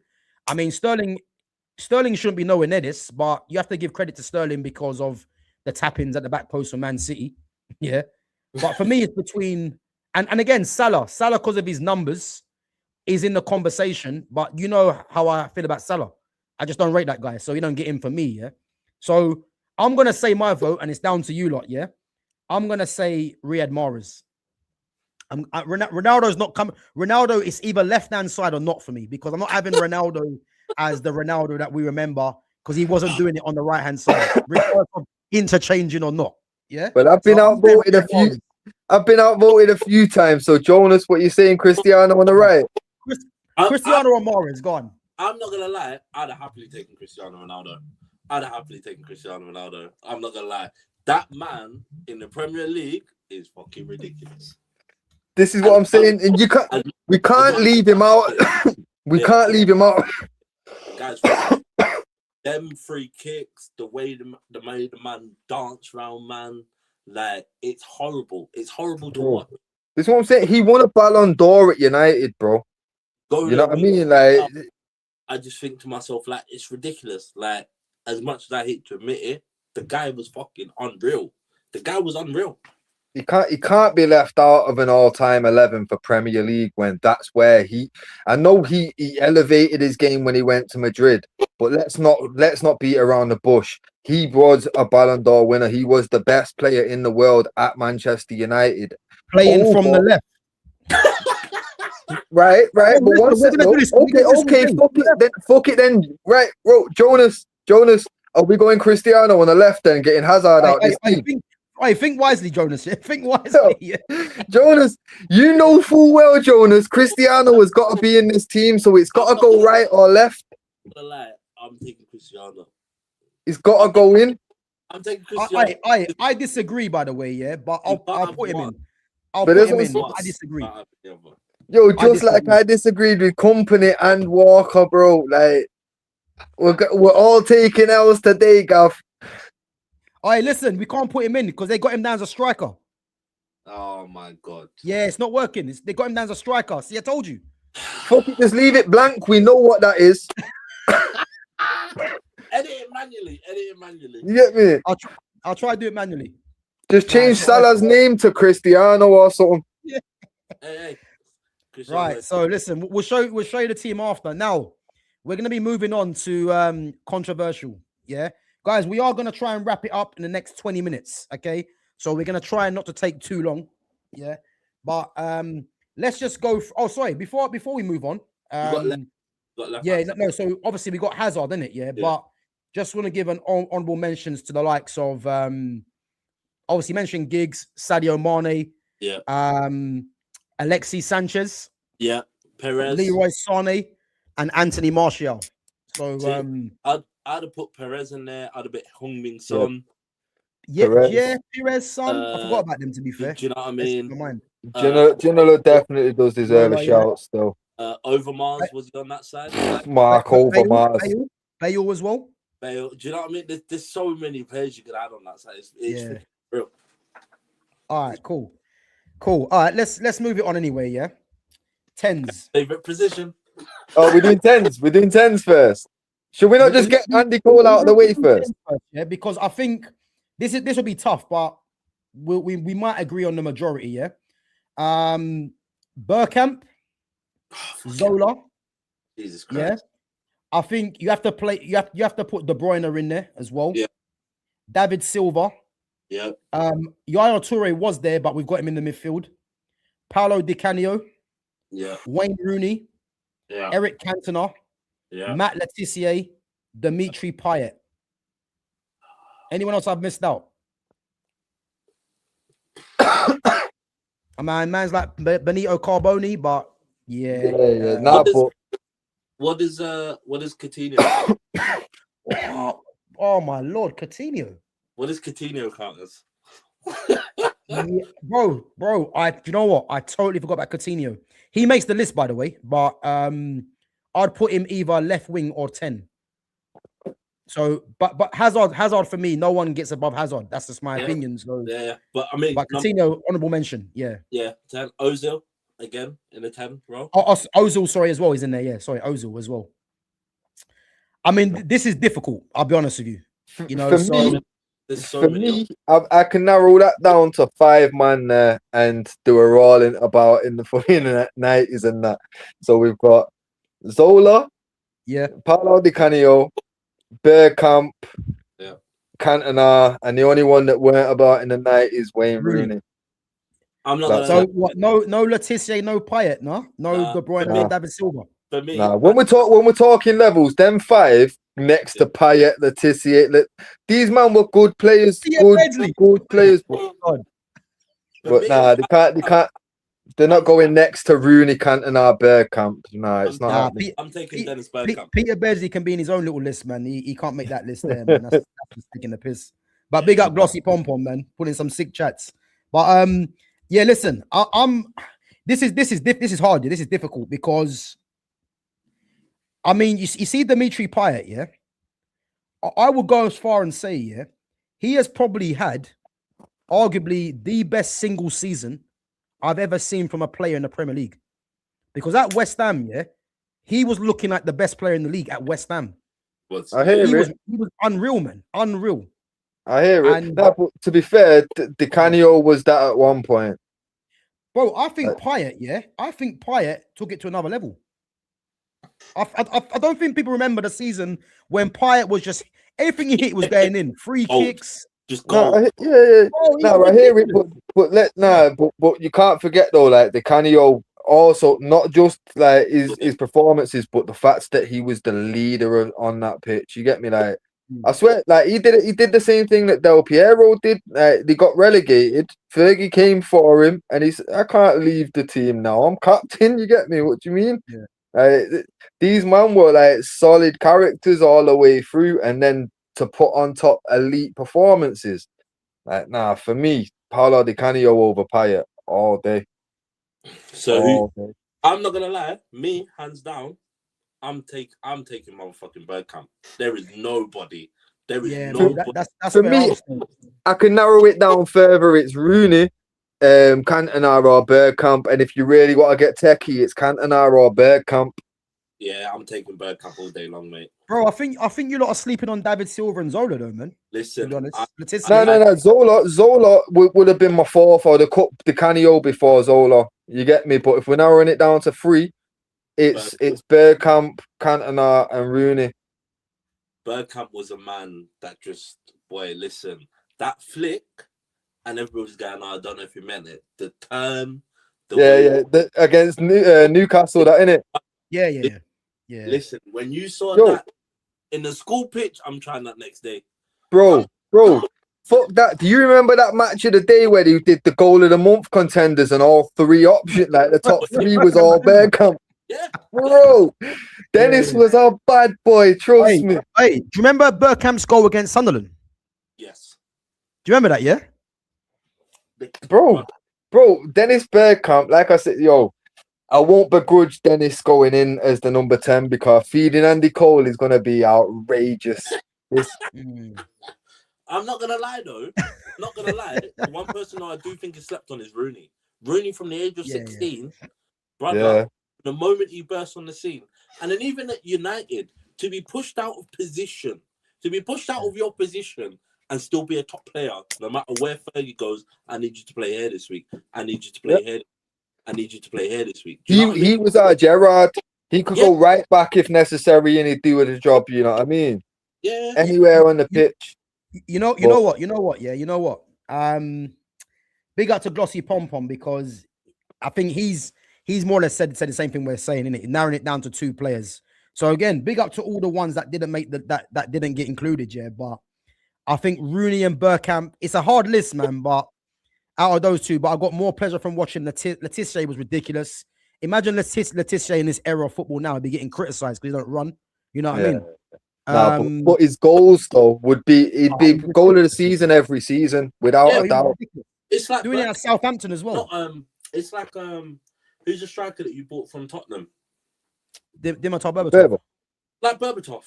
When you speak to Berbatov and you hear his IQ for football, and they were going, "How'd you get your touch so good?" He was like, "Big man, I was kicking it off the wall. I was kicking it up every night, touching it." And he said, "Why'd you not run?" He said, "Big man, I know what Rooney's like. I'm not running all that." He said, standard. Run for what? He's like, I remember watching him break down a goal that he scored, and it was like, he's like, so when I give the ball to Nani, I know Nani likes to do tricks, so I've got plenty of time, so I just slowly just ease in there, like, he had the highest IQ for a long time that I've seen. Like he explains, he knew his teammates and knew, right, I've got 30 seconds before he's getting that into me, or I've got 5 seconds to make a move, you know what I mean? Like, he just knew. But again, Burboy is not going to make it in this team just because of the quality that there's been. And like I say, are we locked in for Bergkamp now? Because I'm ready to get. Do you know what? Yeah, I'll be honest. I'm just going to say it, because I mean, there's some serious names on that list, by the way, like David Silva was ridiculous. Yeah. But if we're saying Rooney or Bergkamp, I don't even know, I mean, Bergkamp didn't like to fly, so you might as well just say Rooney, innit? You know what I mean? So no, I hear it, but we are that. But to play devil's advocate, Bergkamp did it. We're talking Premier League, so he wouldn't have to fly for this. True. The boat if he has to across. You know what? I'm gonna say Rooney. I'm gonna say Rooney. Be fair. And the thing is, it hurts me to say, not hurts me, but Bergkamp should really be in there. But I'm gonna say Rooney. It's down to you lot. I'd have gone Bergkamp.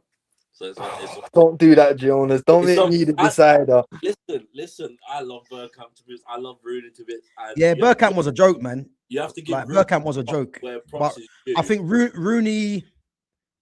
I mean, the thing is, the way that I'm going to separate Rooney and Bergkamp, was Bergkamp, in a sense, had no weaknesses, really. I mean, he wasn't the most quickest of players, but I think Rooney was just probably more all-rounded. Yeah. But it's a toss of a coin, really. I'll say Rooney. Jay, you're saying Bergkamp. Fitz, gone. Who you going? All right.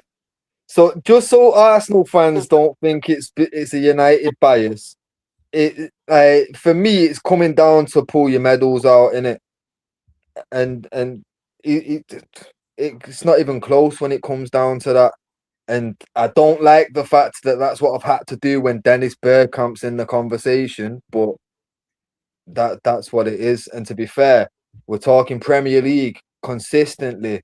I know Bergkamp was longer than Cantona. That's why he deserves to be in the last 2 in this conversation. But Wayne Rooney did his whole career in this league and did it like Jonas said, from 16 at the highest level. When he come onto the scene, like bro, he come onto the scene and scored against Arsenal, a screamer against, as we said, David Seaman deserved to be in that honorable mention. You know what I mean? And bro, he scored it against Seaman.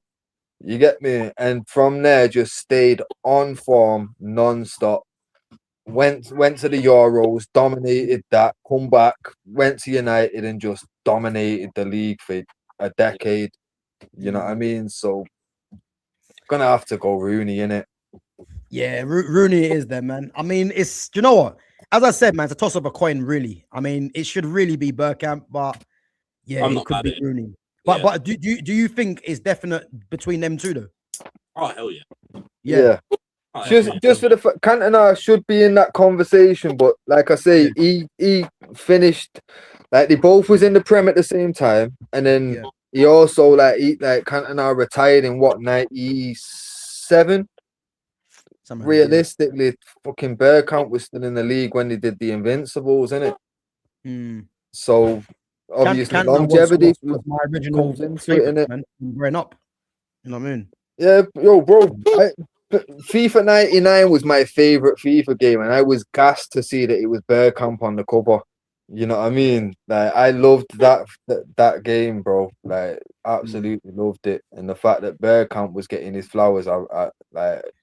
Obviously, even as a United fan, I loved off Bergkamp just because he was class. You just didn't like watching him play against us. Yeah. I hear it, man. Bergkamp was serious, man. But listen, we got one more position to fill. Yeah. Right. So you ready, lads? This is crunch time. Now, chat. Listen, I want you guys to just bear with us because yeah, it's gonna be a good one. So the one striker, you ready we've for heard this today already? Yeah. And, the list we've got, yeah. Henry. Yeah. Ian Wright. Yeah. Dwight York. Yeah. Robin Van Persie. Yeah. Alan Shearer. Yeah. Sergio Aguero. Why are you leaving me hanging?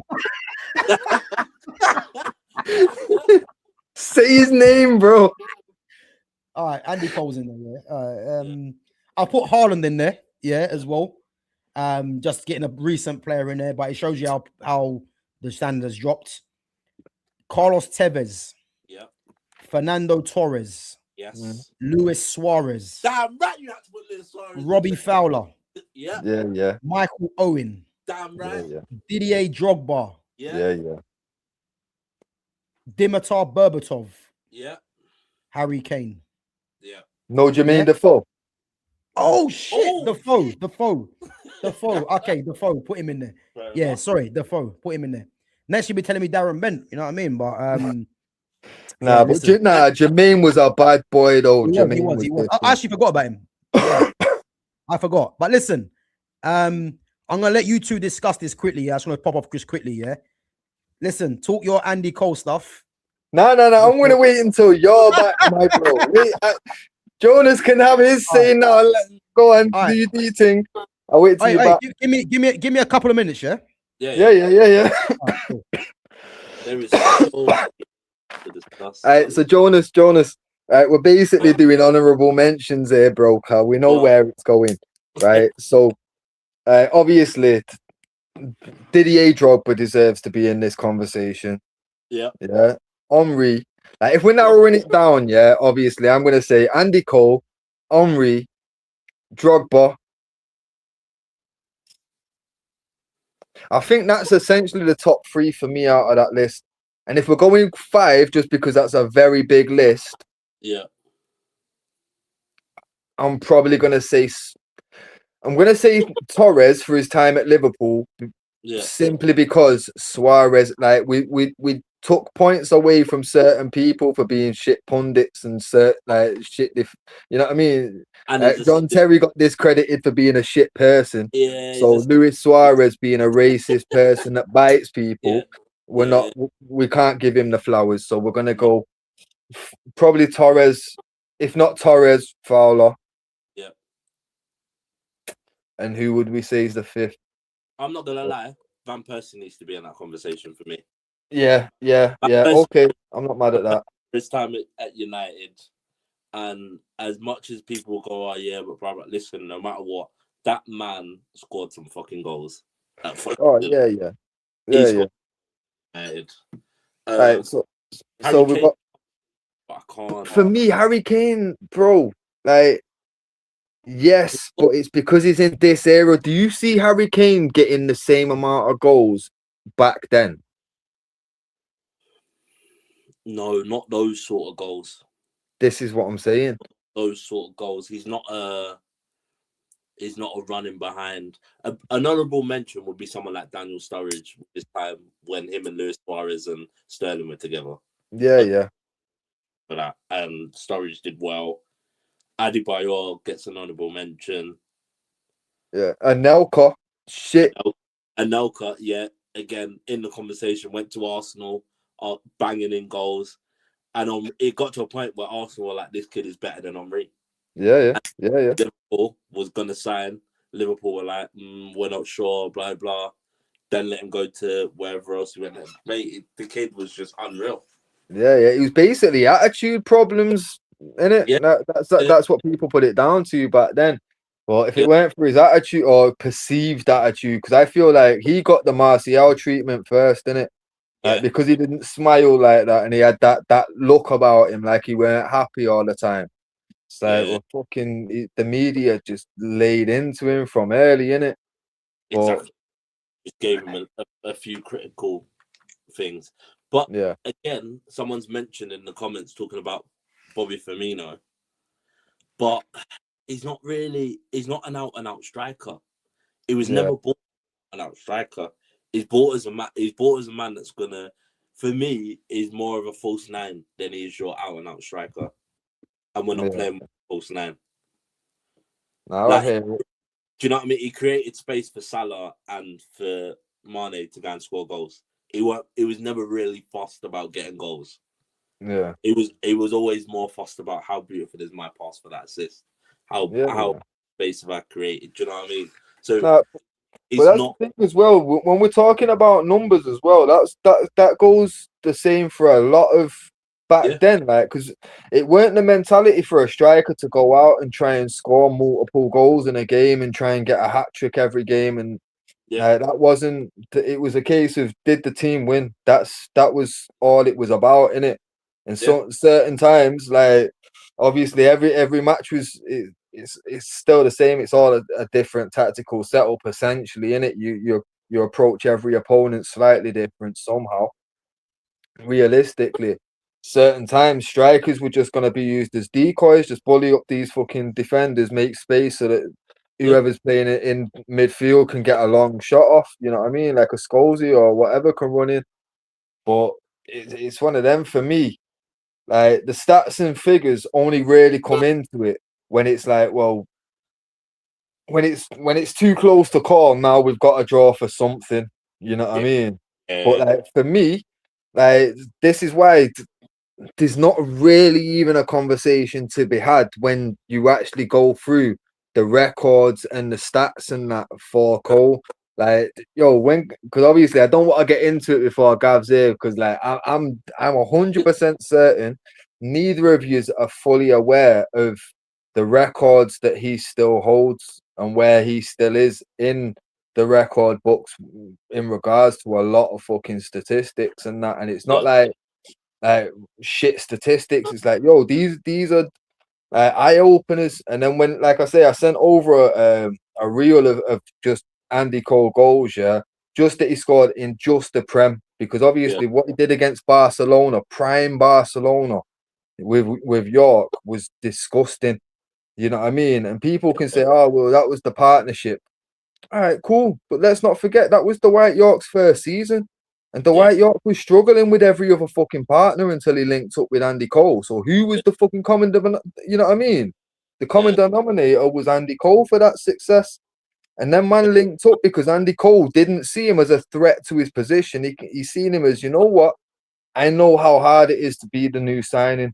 You get it's a bit like Heskey and Michael Owen. Yeah, bro. I mean, it just works. When something works, it just works. Like, exactly, bro. Suarez,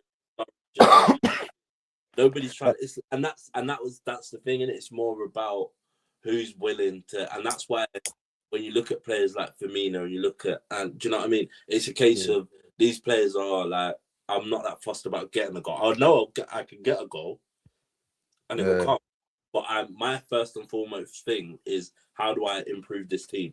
How do I make my runs better? How do I, do you know what I mean? And if that's in the forefront of his mind to a point where it's like, yeah, I'm not that fussed. Do you know what I mean? Because like we say, Torres was brilliant at Liverpool, but the moment he leaves Liverpool and goes to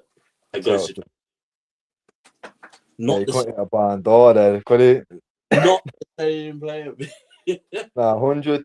But that's the thing. That's why for me, like Torres, like he shouldn't even really be like because it should be Suarez because his time in the Prem was like top tier, and then he went straight from there to Barca and continued at a top level.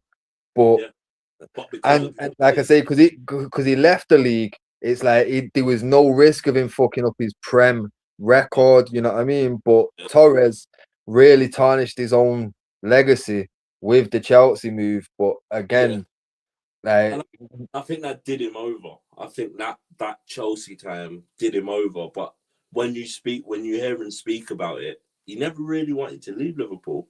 Liverpool. He woke up one day and Liverpool just like, you're going to Chelsea. He was like, what?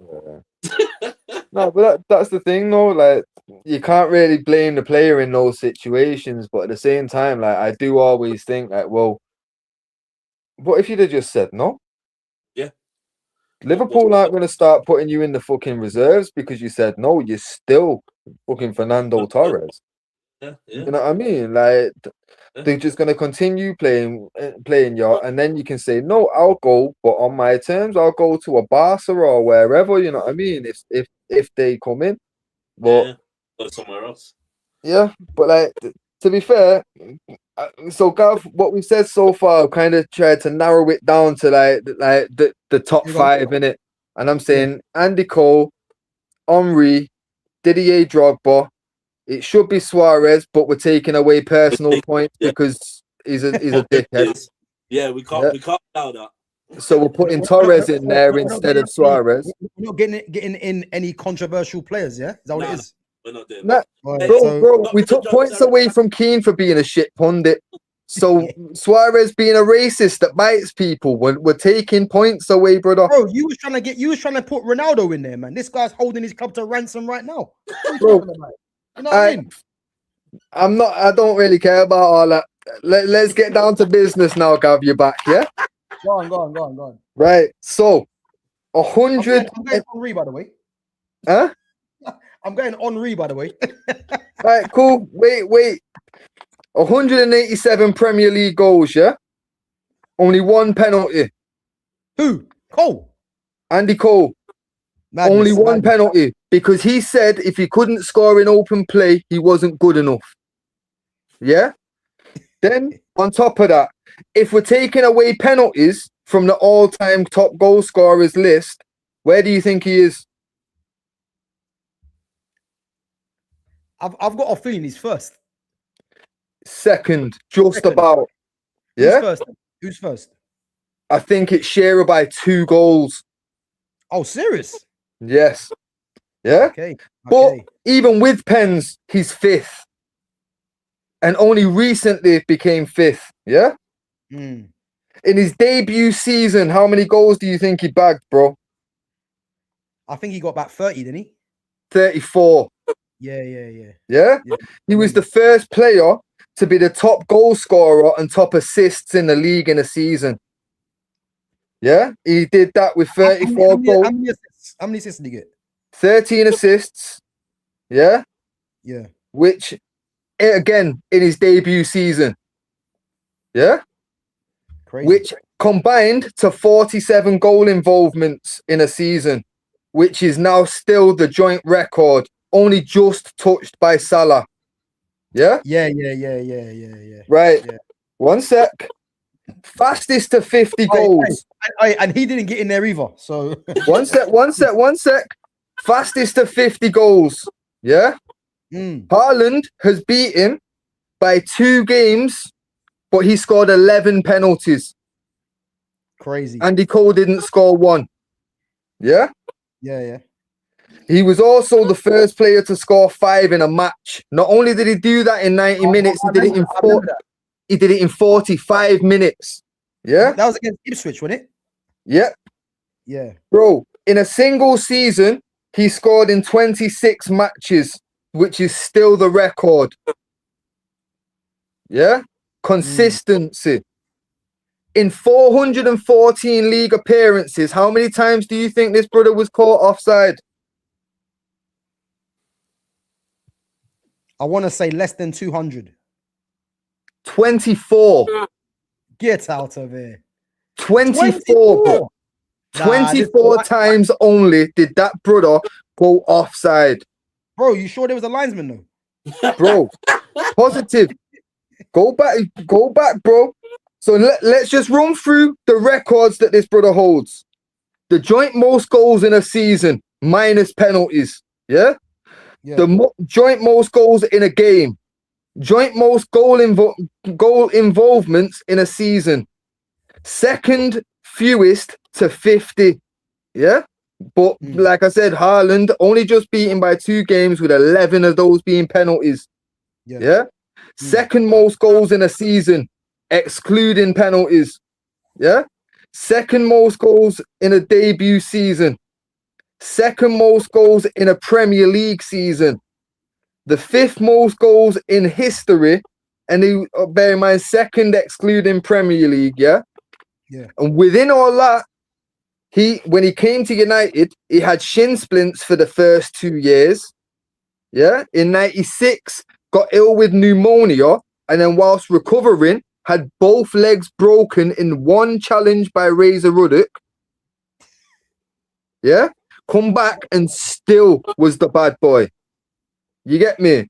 Won 5. Yeah, exactly. 5 Premier League titles, Champions League winner, 2 FA Cups, League Cup, everything to win in this fucking country. That man did it. So, Gav, who you picking? You know what I would say there. You know what I'd say just quickly, yeah. That does change a lot of things, yeah, because, and I'm gonna bring it back to this, yeah, because there's a narrative around Andy Cole, yeah, that it took him 4 chances to score a goal, yeah. Now, the way that I the way that I look at things, yeah, was that only done because of what Andy Cole looks like? Because when you're hearing all the facts now that he's done all these things, it's like that's even surprised me. Do you want to know how many caps he got, bro? I rate Andy Cole highly. You know how many caps he got? I think he got less than 20. 15. Yeah. Fucking outrageous. Tell me that's not because he's black, bro. Bro, no. Listen. You know what this country wanted to do. They wanted to put Shearer and Sheringham, and obviously we know about Cody and Sheringham. You know what I mean? So, yeah, bro. Listen, that has literally changed it for me now, because the reason why I would say, because obviously for me, yeah, just based on that, yeah, and if we go through the list, you know, you got Suarez on there. I think in terms of a single season, I think Suarez had one of the best single seasons ever. Michael Owen.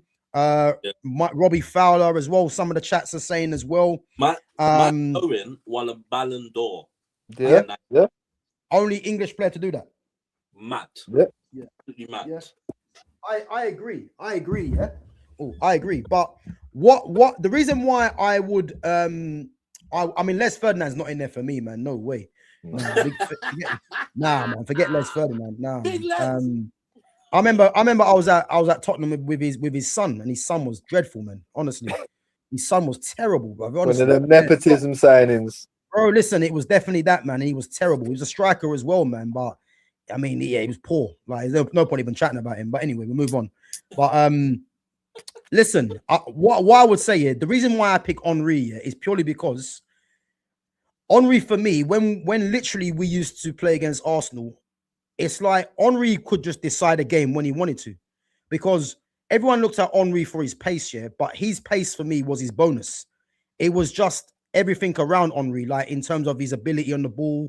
You know, he could dribble, he had a great touch, he could score a free kick, penalties, and the pace was just the added bonus in an era where there was no no one really that had that kind of pace. So that's why I always tend to Henry, you know. But hearing that from Andy Cole, yeah, you know, it often gets lost with me because I look at Andy Cole, and that's why when you're saying Fitz, yeah, Andy Cole has to be it, yeah.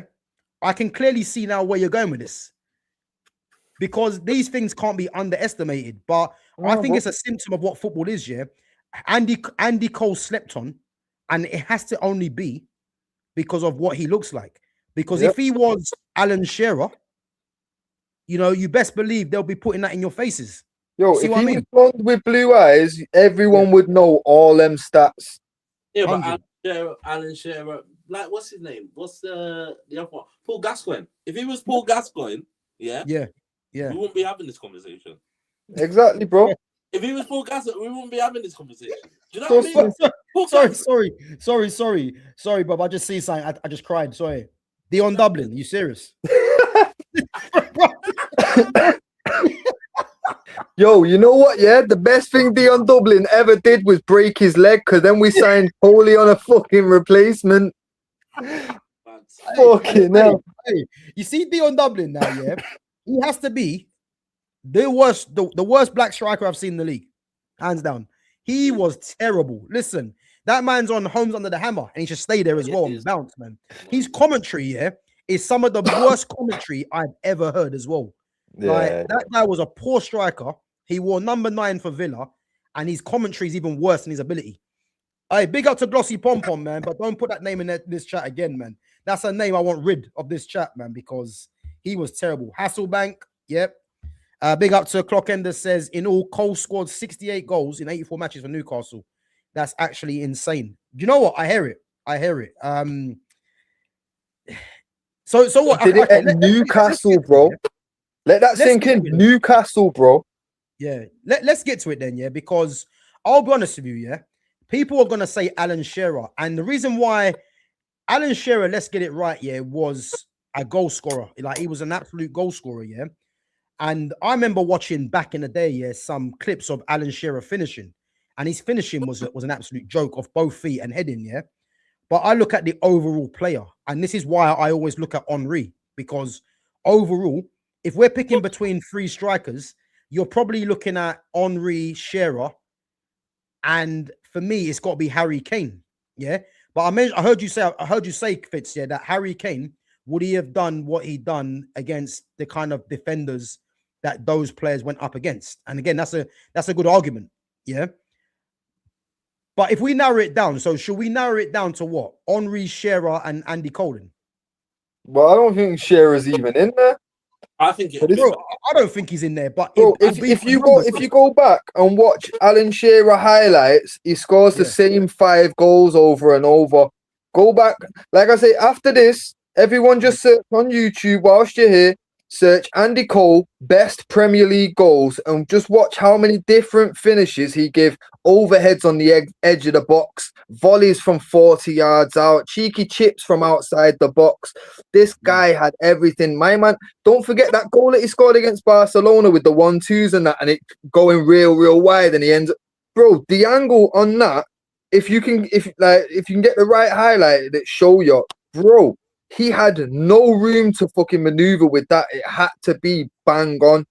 And it was against Barcelona.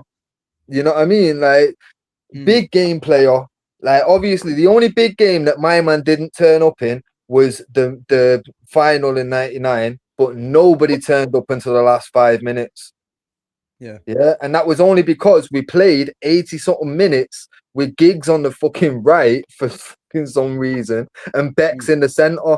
When they ended up taking Blomfisk off and putting Giggs on the left and Beck's on the right, it all clicked again. But by then, Andy Cole was off the pitch.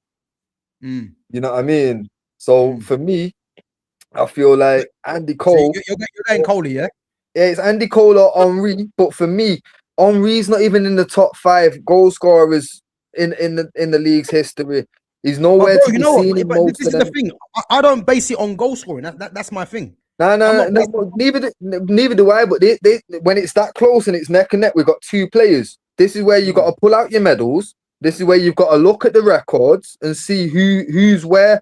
You get me? And for me, Andy Cole, it's clear that he's the winner because for me, don't forget, like I know our media was always about fucking putting yeah, it's the token, here's the face guy, you get me, here's Shearer, here's Sheringham, here's Gaza.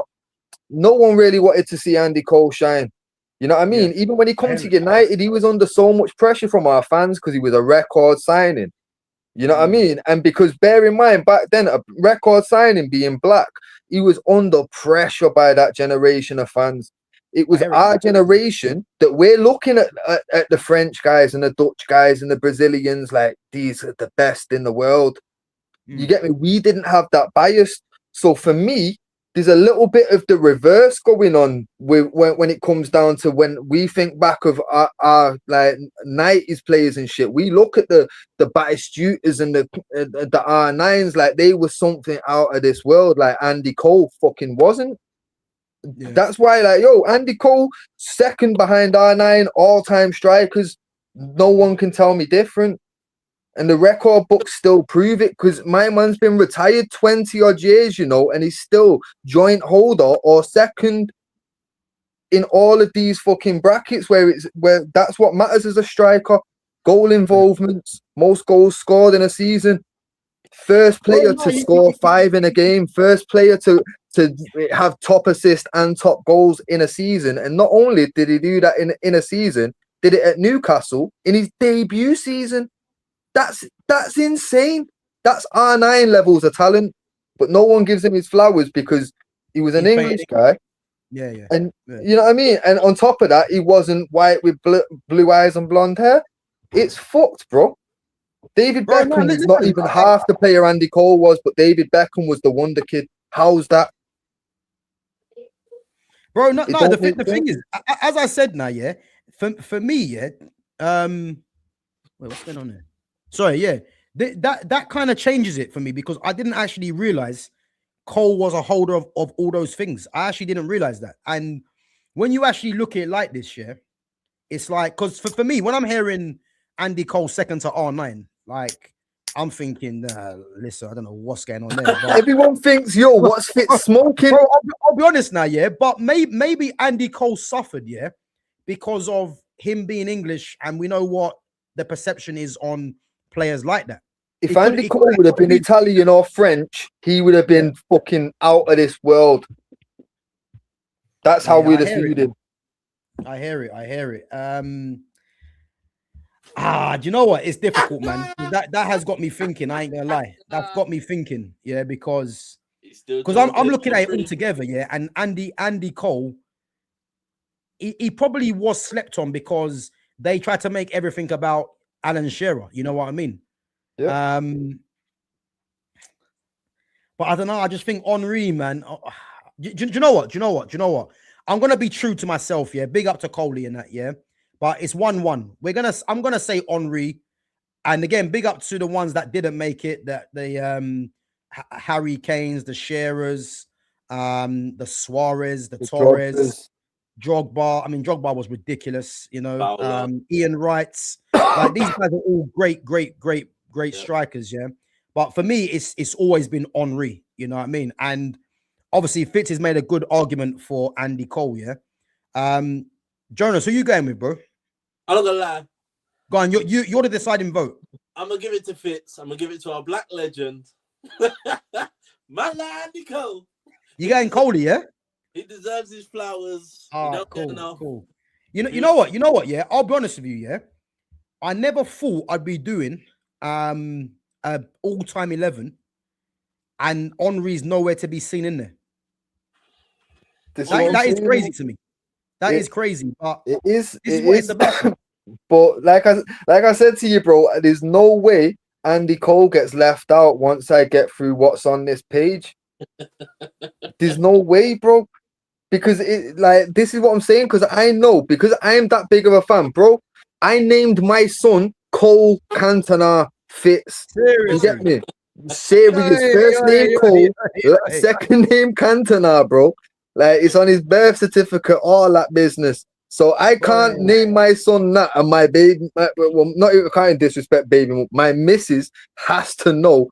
I am like, yo, this is why, you know what I mean? Like, you think I'm getting my missus to let me call my son Cole after this, brother, and not have reasons? Come on, Cole bro. is in there by default, man. I have to be in there by default. Now, but you see how I left that out until he made the team, card. I didn't want that to bias nothing, you get me? But that like, yo, Andy Cole, from being a kid, Andy Cole was my guy. He was on every shirt I had until he left, and when he left, I cried. Hey, listen, you know what? Yeah, Fitz, I'll be honest, man. Yeah, you've made a great case for Cole, man. Because when you kept saying Cole, I'm thinking, what does he know that I don't? You know, but to be honest with you, just hearing that, yeah, it does change things, and you have to look at the era that he was coming up in as well. So, I mean, Henry not being in there is tough, but fuck Arsenal anyway. You know what I mean? Boy, listen, you made a good case, man. And as I say, it's about debate, it's about opinion. And guys, listen, we're gonna show you the team in a minute, yeah. Just go through some of the chats. So, Gav, Fitz, and Jonas. What about Matt Letitia? Yeah, we touched on Letitia earlier. Yeah, he's, to be honest with you, Letitia comes more as a number 10, and he was an absolute bad boy. But we went for Wayne Rooney. Dennis Bergkamp slightly missing out. To be fair, there's a few names that we didn't mention today, though, like Niall Quinn and like fucking Kevin Phillips.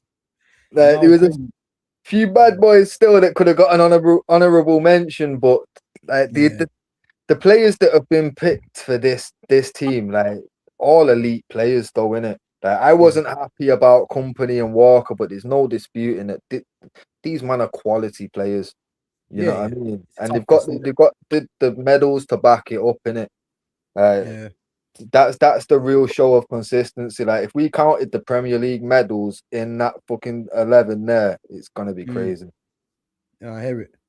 The Dublins, you know. The Dublins. That sounds like a family fortune show thing. That's where it should end up, man. Family fortune, and call it a day. Because that guy was shit, man. I don't care what anyone says. He was rubbish, man. And the fact that he's commentating on games with that bald head, you know what I mean? Nah, man. Like, come on, man. Yeah. Trust me, man. Honestly, he makes me sick, Dion Dublin. And purely because, you know what makes me sick, because his commentary is some of the most biased commentary I've ever heard. And the thing is, the way he talks, it's like he tries to let you know that he's got it all under lock, you know what I mean? The guy's an idiot, man. I can't stand Dion Dublin. But anyway, home's under the hammer for him, innit? Would love to have seen Andy Cole under Arson. Never gonna happen. You know what I mean? Cole and Dwight were a tag team, but never got the credit. Big up to Babs One Diva. Listen, we all know why that was. You know, it's the same reason why they wanted Shearer and Sheringham. You know, the fact that Robbie Fowler, one of my favorite English strikers of all time, forgot to mention him. Yeah. The fact that Robbie Fowler never got regular caps, it tells you what was going on with that England team. Because Robbie Fowler, I don't care what anyone said, was more talented than Alan Shearer. But Alan Shearer had the British blood, sweat, and tears, you know, mud on the shorts kind of striker. That's why he got given, you know, more grace, but nowhere. Clockender says Andy Cole over Henry. Oh, come on. But listen, Clockenders, I never thought, man, that Henry wouldn't make an all-time 11. But this is what this is about, man. It's about different opinions and bringing your facts to the table, which is what a lot of people don't want to do, you know. And the fact that Fitz has made a great case for Andy Cole. Listen, man, you have to respect it, because before the stream, bro, I was confused. I was thinking, is he trolling me? But Gav was openly laughing at me and mocking me for saying Andy Cole is top tier striker. Bro, I was laughing. I was thinking, Cole in the all-time top 11 Premier League, Cole second to R9. What are we doing there? But to be honest with you, you've made a good case, man. Made a good case. So listen, we have to go with that. He's only the third best player in the EPL called Cole. Ashley and Joe are better. Yeah, but again, that comes back to the what he looks like. You get me? You see how they get lighter, they get better in that list. Yeah. Crazy. Different shades. Crazy. Hey, listen. Hey, Glossy Pom Pom, you're a real one, you know. Mike Newell. Mike Newell. Hey, listen. Glossy Pom Pom, give yourself a pat on the back, you know. Mike Newell. Bro, we were struggling with guys like that, man. Mike Newell, Stuart Ripley, Wilcox, and Mike Newell. Listen, if you know about Mike Newell, he was shit. I'm telling you that now. Mike Newell. You might as well have had listen. You might as well have you know what? Glossy Pom Pom, man. Big up yourself. Who's the one because that was at Newcastle? All that dude that was at Newcastle. John Joe Shelby. Might as well have had Joe Shelby on that list. Lord Voldemort himself. There you go. There you go. Really can't believe you lads don't have TT number one. Who's TT? Thierry, innit? Yeah, but it should be TH. Nah, but he's saying it like TT. That's his nickname, innit? Yeah. Oh, my bad. You know him personally, yeah? Cool, man. Right. Yeah, apparently so, innit? Boy, listen, I thought you meant Audi TT, you know, but you know what I mean. But no, listen, I would have had Henry in there, but listen, Andy Cole's just come on a late surge. Andy Townsend, oh man, it's getting worse. Right. It's getting worse, man. Andy Townsend hates Arsenal almost as much as you, Gav. I don't hate Arsenal. I'm just real about Arsenal. And again, people don't like realness. That's the thing. I got one comment to make. Go on. Yeah. At the start of the season, they laughed at me when I said Saka's not world class. If we're classing Saka as world class, Harvey Elliott's got to be there. Where's Saka now? Bro, speak on it. Listen, these guys try telling us, you know, Clockenders is in the channel right now mocking Andy Cole, saying he's more like Carlton Cole, yeah? Clockenders is the same one that told us that Bukayo Saka is a top 10 player in the world. And his return for that is 4 goals and 4 assists. Clockenders is just bitter that fucking Andy Cole left Arsenal. Obviously, he came through their academy, innit? Just fucked him off, bro. Obviously, done him dirty. They never won that many league titles after he left, did they? No, never. Oh. Boy, listen, guys, we're gonna show you the all-time 11. Obviously, I have to wrap it up, so we ain't have time to get onto the North London derby or the weekend fixtures, but we will definitely cover that at some time. Obviously, FA Cup break. But yeah, listen, let me show you the team before we wrap it up. So I've got shoot out, but let's go through them. So 4-4-2, all-time Premier League 11. Can you man see the screen? Yeah. It's popping up now. Yeah.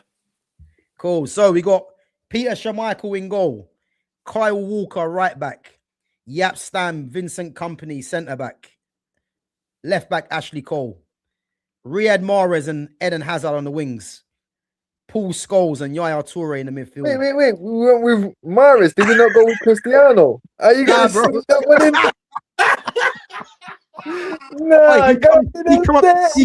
Bro, if you want Cody in there, you got to sacrifice Ronaldo. So that's that, man. That's that. No, man. Nah. Mahrez and Hazard, Scholes and Toure, Wayne Rooney just beating Bergkamp, and probably the surprise of the night, yeah, Pippin TT, you know, as Moses said, Andy Cole. Guys, let us know what you think of this, the best 11, you know, because I think there's a few surprises in there. But I'll be honest with you, yeah, that's a decent team there. Decent team. Obviously, 4-2-3-1. Obviously, out in possession, you know. But I'm happy with that. I mean, I know Fitz obviously wanted Ronaldo on the right-hand side, but he comes down as a striker. Somehow we got outvoted by one man. I don't know how that one worked. Hey, bro, do you know what they call this? Do you know what they call this? A Trump democracy. Bro, I couldn't get him in there, man. Like, I typed in Ronaldo and all I see was striker, so we couldn't do that. He was everywhere but right wing. You know what I mean? So sabotage from the inside. That Clockenders is saying Mahrez over Ronaldo. Yeah, listen, don't sleep on Mahrez. Yeah, Clockenders. Wait, the only one saying that. Clockenders, yeah, Clockenders. If you remember, Ronaldo became the Ronaldo when he was playing left wing. Yeah, He did. And He did. But getting everyone in the that chat far. knows that me and Jonas went Cristiano over there, though. Mm. It's- Right? But what's his one? obviously, you gotta listen to El Presidente, innit? Hey, listen, Thierry Henry is the best ever. Listen, maybe for Arsenal, but when he went to Barcelona, he was just another player. Yeah. You know what I mean? Big up to Broderick, says that 11 was definitely a choice. Big up. Yeah, listen, man. It's a good selection there, man. I know many people will have different players there, but I think there's players in that lineup there, and I'm looking at Peter Schmeichel, Yap Stam, Scholes. Yeah, Schmeichel, Stam, and Scholes, all Man United, by the way. I think the majority of people would say them three in it. Do you reckon? I think even the majority would throw Rooney in as well, you know. Yeah, Rooney. But I think they'll say Bergkamp. It is going to be a close one. I think it, but I think that's. I don't think there's many people out there saying anybody else. You know what I mean? I think it's one or the other. I think it'll be close to 50-50, you know. I hear it. Yeah, because bear in mind, the only thing that got it for me was just thinking, well, Rooney was more consistent with it, did his whole career in the league. Like, that was the selling point for me, but I could have easily gone Bergkamp just on the fact he was just as good as he was. Yeah. But again, I think if you use the ox, yeah, it could be 50-50, yeah. But I think if you use the ox 100 people, Bergkamp or Rooney, I don't know, man. I think if you're asking English people, they'll probably say Rooney, yeah. But no, I think if you said across the world, like playing in the 10, I think they'll say Bergkamp. I don't know, you know. If you said to them specifically playing in the 10, I don't know. They'll say Bergkamp. I promise you, they'll say Bergkamp. I reckon if you ask people around Europe, Bergkamp or Rooney, they'll say Bergkamp. I think this country, they'll lean towards Rooney. To be fair, yeah, I'm not, yeah. I like I say, yeah, I can't really argue that. Yeah, I think you might be right.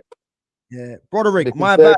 Listen, Aguero was that good. But you know what though? Like, I was thinking more on the lines of like I say, Wayne Rooney. Like, if someone gets sent off or injured in that team, Wayne Rooney can go right back if we need him. You know what I mean? Like, bro, I've heard all that, man. But you don't want him right back, do you? You know what I mean? No, of course not. But obviously, having Rooney in that team over Bergkamp, because we know what Bergkamp provides. Yeah. But when you've got the wings that we've got, because obviously we did originally have another right mid, but fucking with Hazard on the left and fucking obviously having Scholes and Yaya in your midfield, like there's creativity in abundance anyway, innit? So, and it's not like we're putting a slouch in there. We're putting Wayne Rooney, who was one of the top goal scorers that the league's ever seen. So yeah. And he'd get on a plane as well if we needed to. Yeah, to be fair, man, I forgot about that. I think that's the one changing factor for me, man. That Bergkamp didn't fly and Rooney did, so he gets in there by default again. And if someone gets injured, Dublin can go centre half. Yeah, listen, that guy doesn't even leave it out. That guy doesn't even make a Z team. That's how bad he is. You know what I mean? Dion Dublin, you know, but. I take Dion Dublin over Gyökeres, though. That's a conversation. Dion Dublin or Gyökeres? Hey, I'll take Carlton Cole over Gyökeres. Wait. Wait. You think Gyökeres can chat to Dublin? No. Probably not. Seriously. I'm being serious. Dion Dublin was actually coming up against like Bruce and Paddy and that. Like, that was different levels. Gyökeres has just got to come up against Van Dijk. Hey, don't do that. Exactly. Bro, just because he got in the way of a cross the other week, don't think he's turned it around, bro. Was there being and as one bro, listen, writing him off. I'm still waiting for Lumi Rain, you know, because she said to me that Gyökeres will get 25 league goals. You know? Should be waiting about 3 seasons for that. Boy, listen, make it 4. It's gone from 9 to 4 points. It's crazy. They're Trust on me. top of the world. Yeah, they're on the P. They're on the P. Me and my And the mates joke is, they've got a game in, but like, so when they play Tottenham, City's got their next match in it, but they've got Wolves in between that as well, bro. These and like Arteta was already coming out with excuses in it, bro. This is what I said this morning. Like, he's Yeah. now saying the quadruple is gonna derail because of the injuries. Yeah, even if you do think that, you don't say that on TV, man, because that's gonna create doubt into your squad. Yeah, my Yeah, mates. cool. Yeah, exactly, bro. This is them though, isn't it? You know what I mean?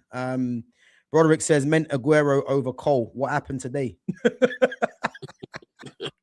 What? Yeah, listen. We was arguing this all day, Broderick. I mean, as I said earlier, man. When Fitz was saying Cole, man, I was just laughing. I'm not taking it seriously. You know what I mean? Then he said Cole second to R9.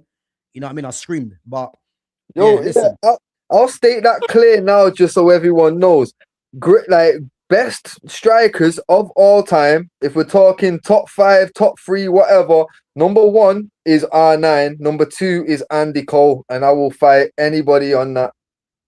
Bro, I'll be honest, yeah. Never have I ever heard someone say Cole is second to R9. But listen, you've made a compelling case for Andy Cole, man. I have to be honest. So I'm not even gonna argue because I actually think, yeah, we disrespect Andy Cole because of him playing in England. That is probably what it is. I mean, I watched Andy Cole play bare times, and again, Andy Cole was a goal scorer, yeah. You got so in the FA Cup, Newcastle got City, Wolves have got Liverpool. Okay. Let me see this: Fulham, Southampton, Port Vale or Bristol City, Sunderland, Newcastle, Man City, Leeds, Norwich, Mansfield. Oh, fuck off, man. Arsenal got Mansfield. What are we doing there? Arsenal got Mansfield. Chelsea got Wrexham. Yeah, bro.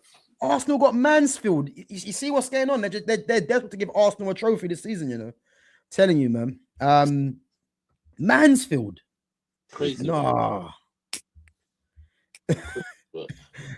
Fits one for you, bro. Look.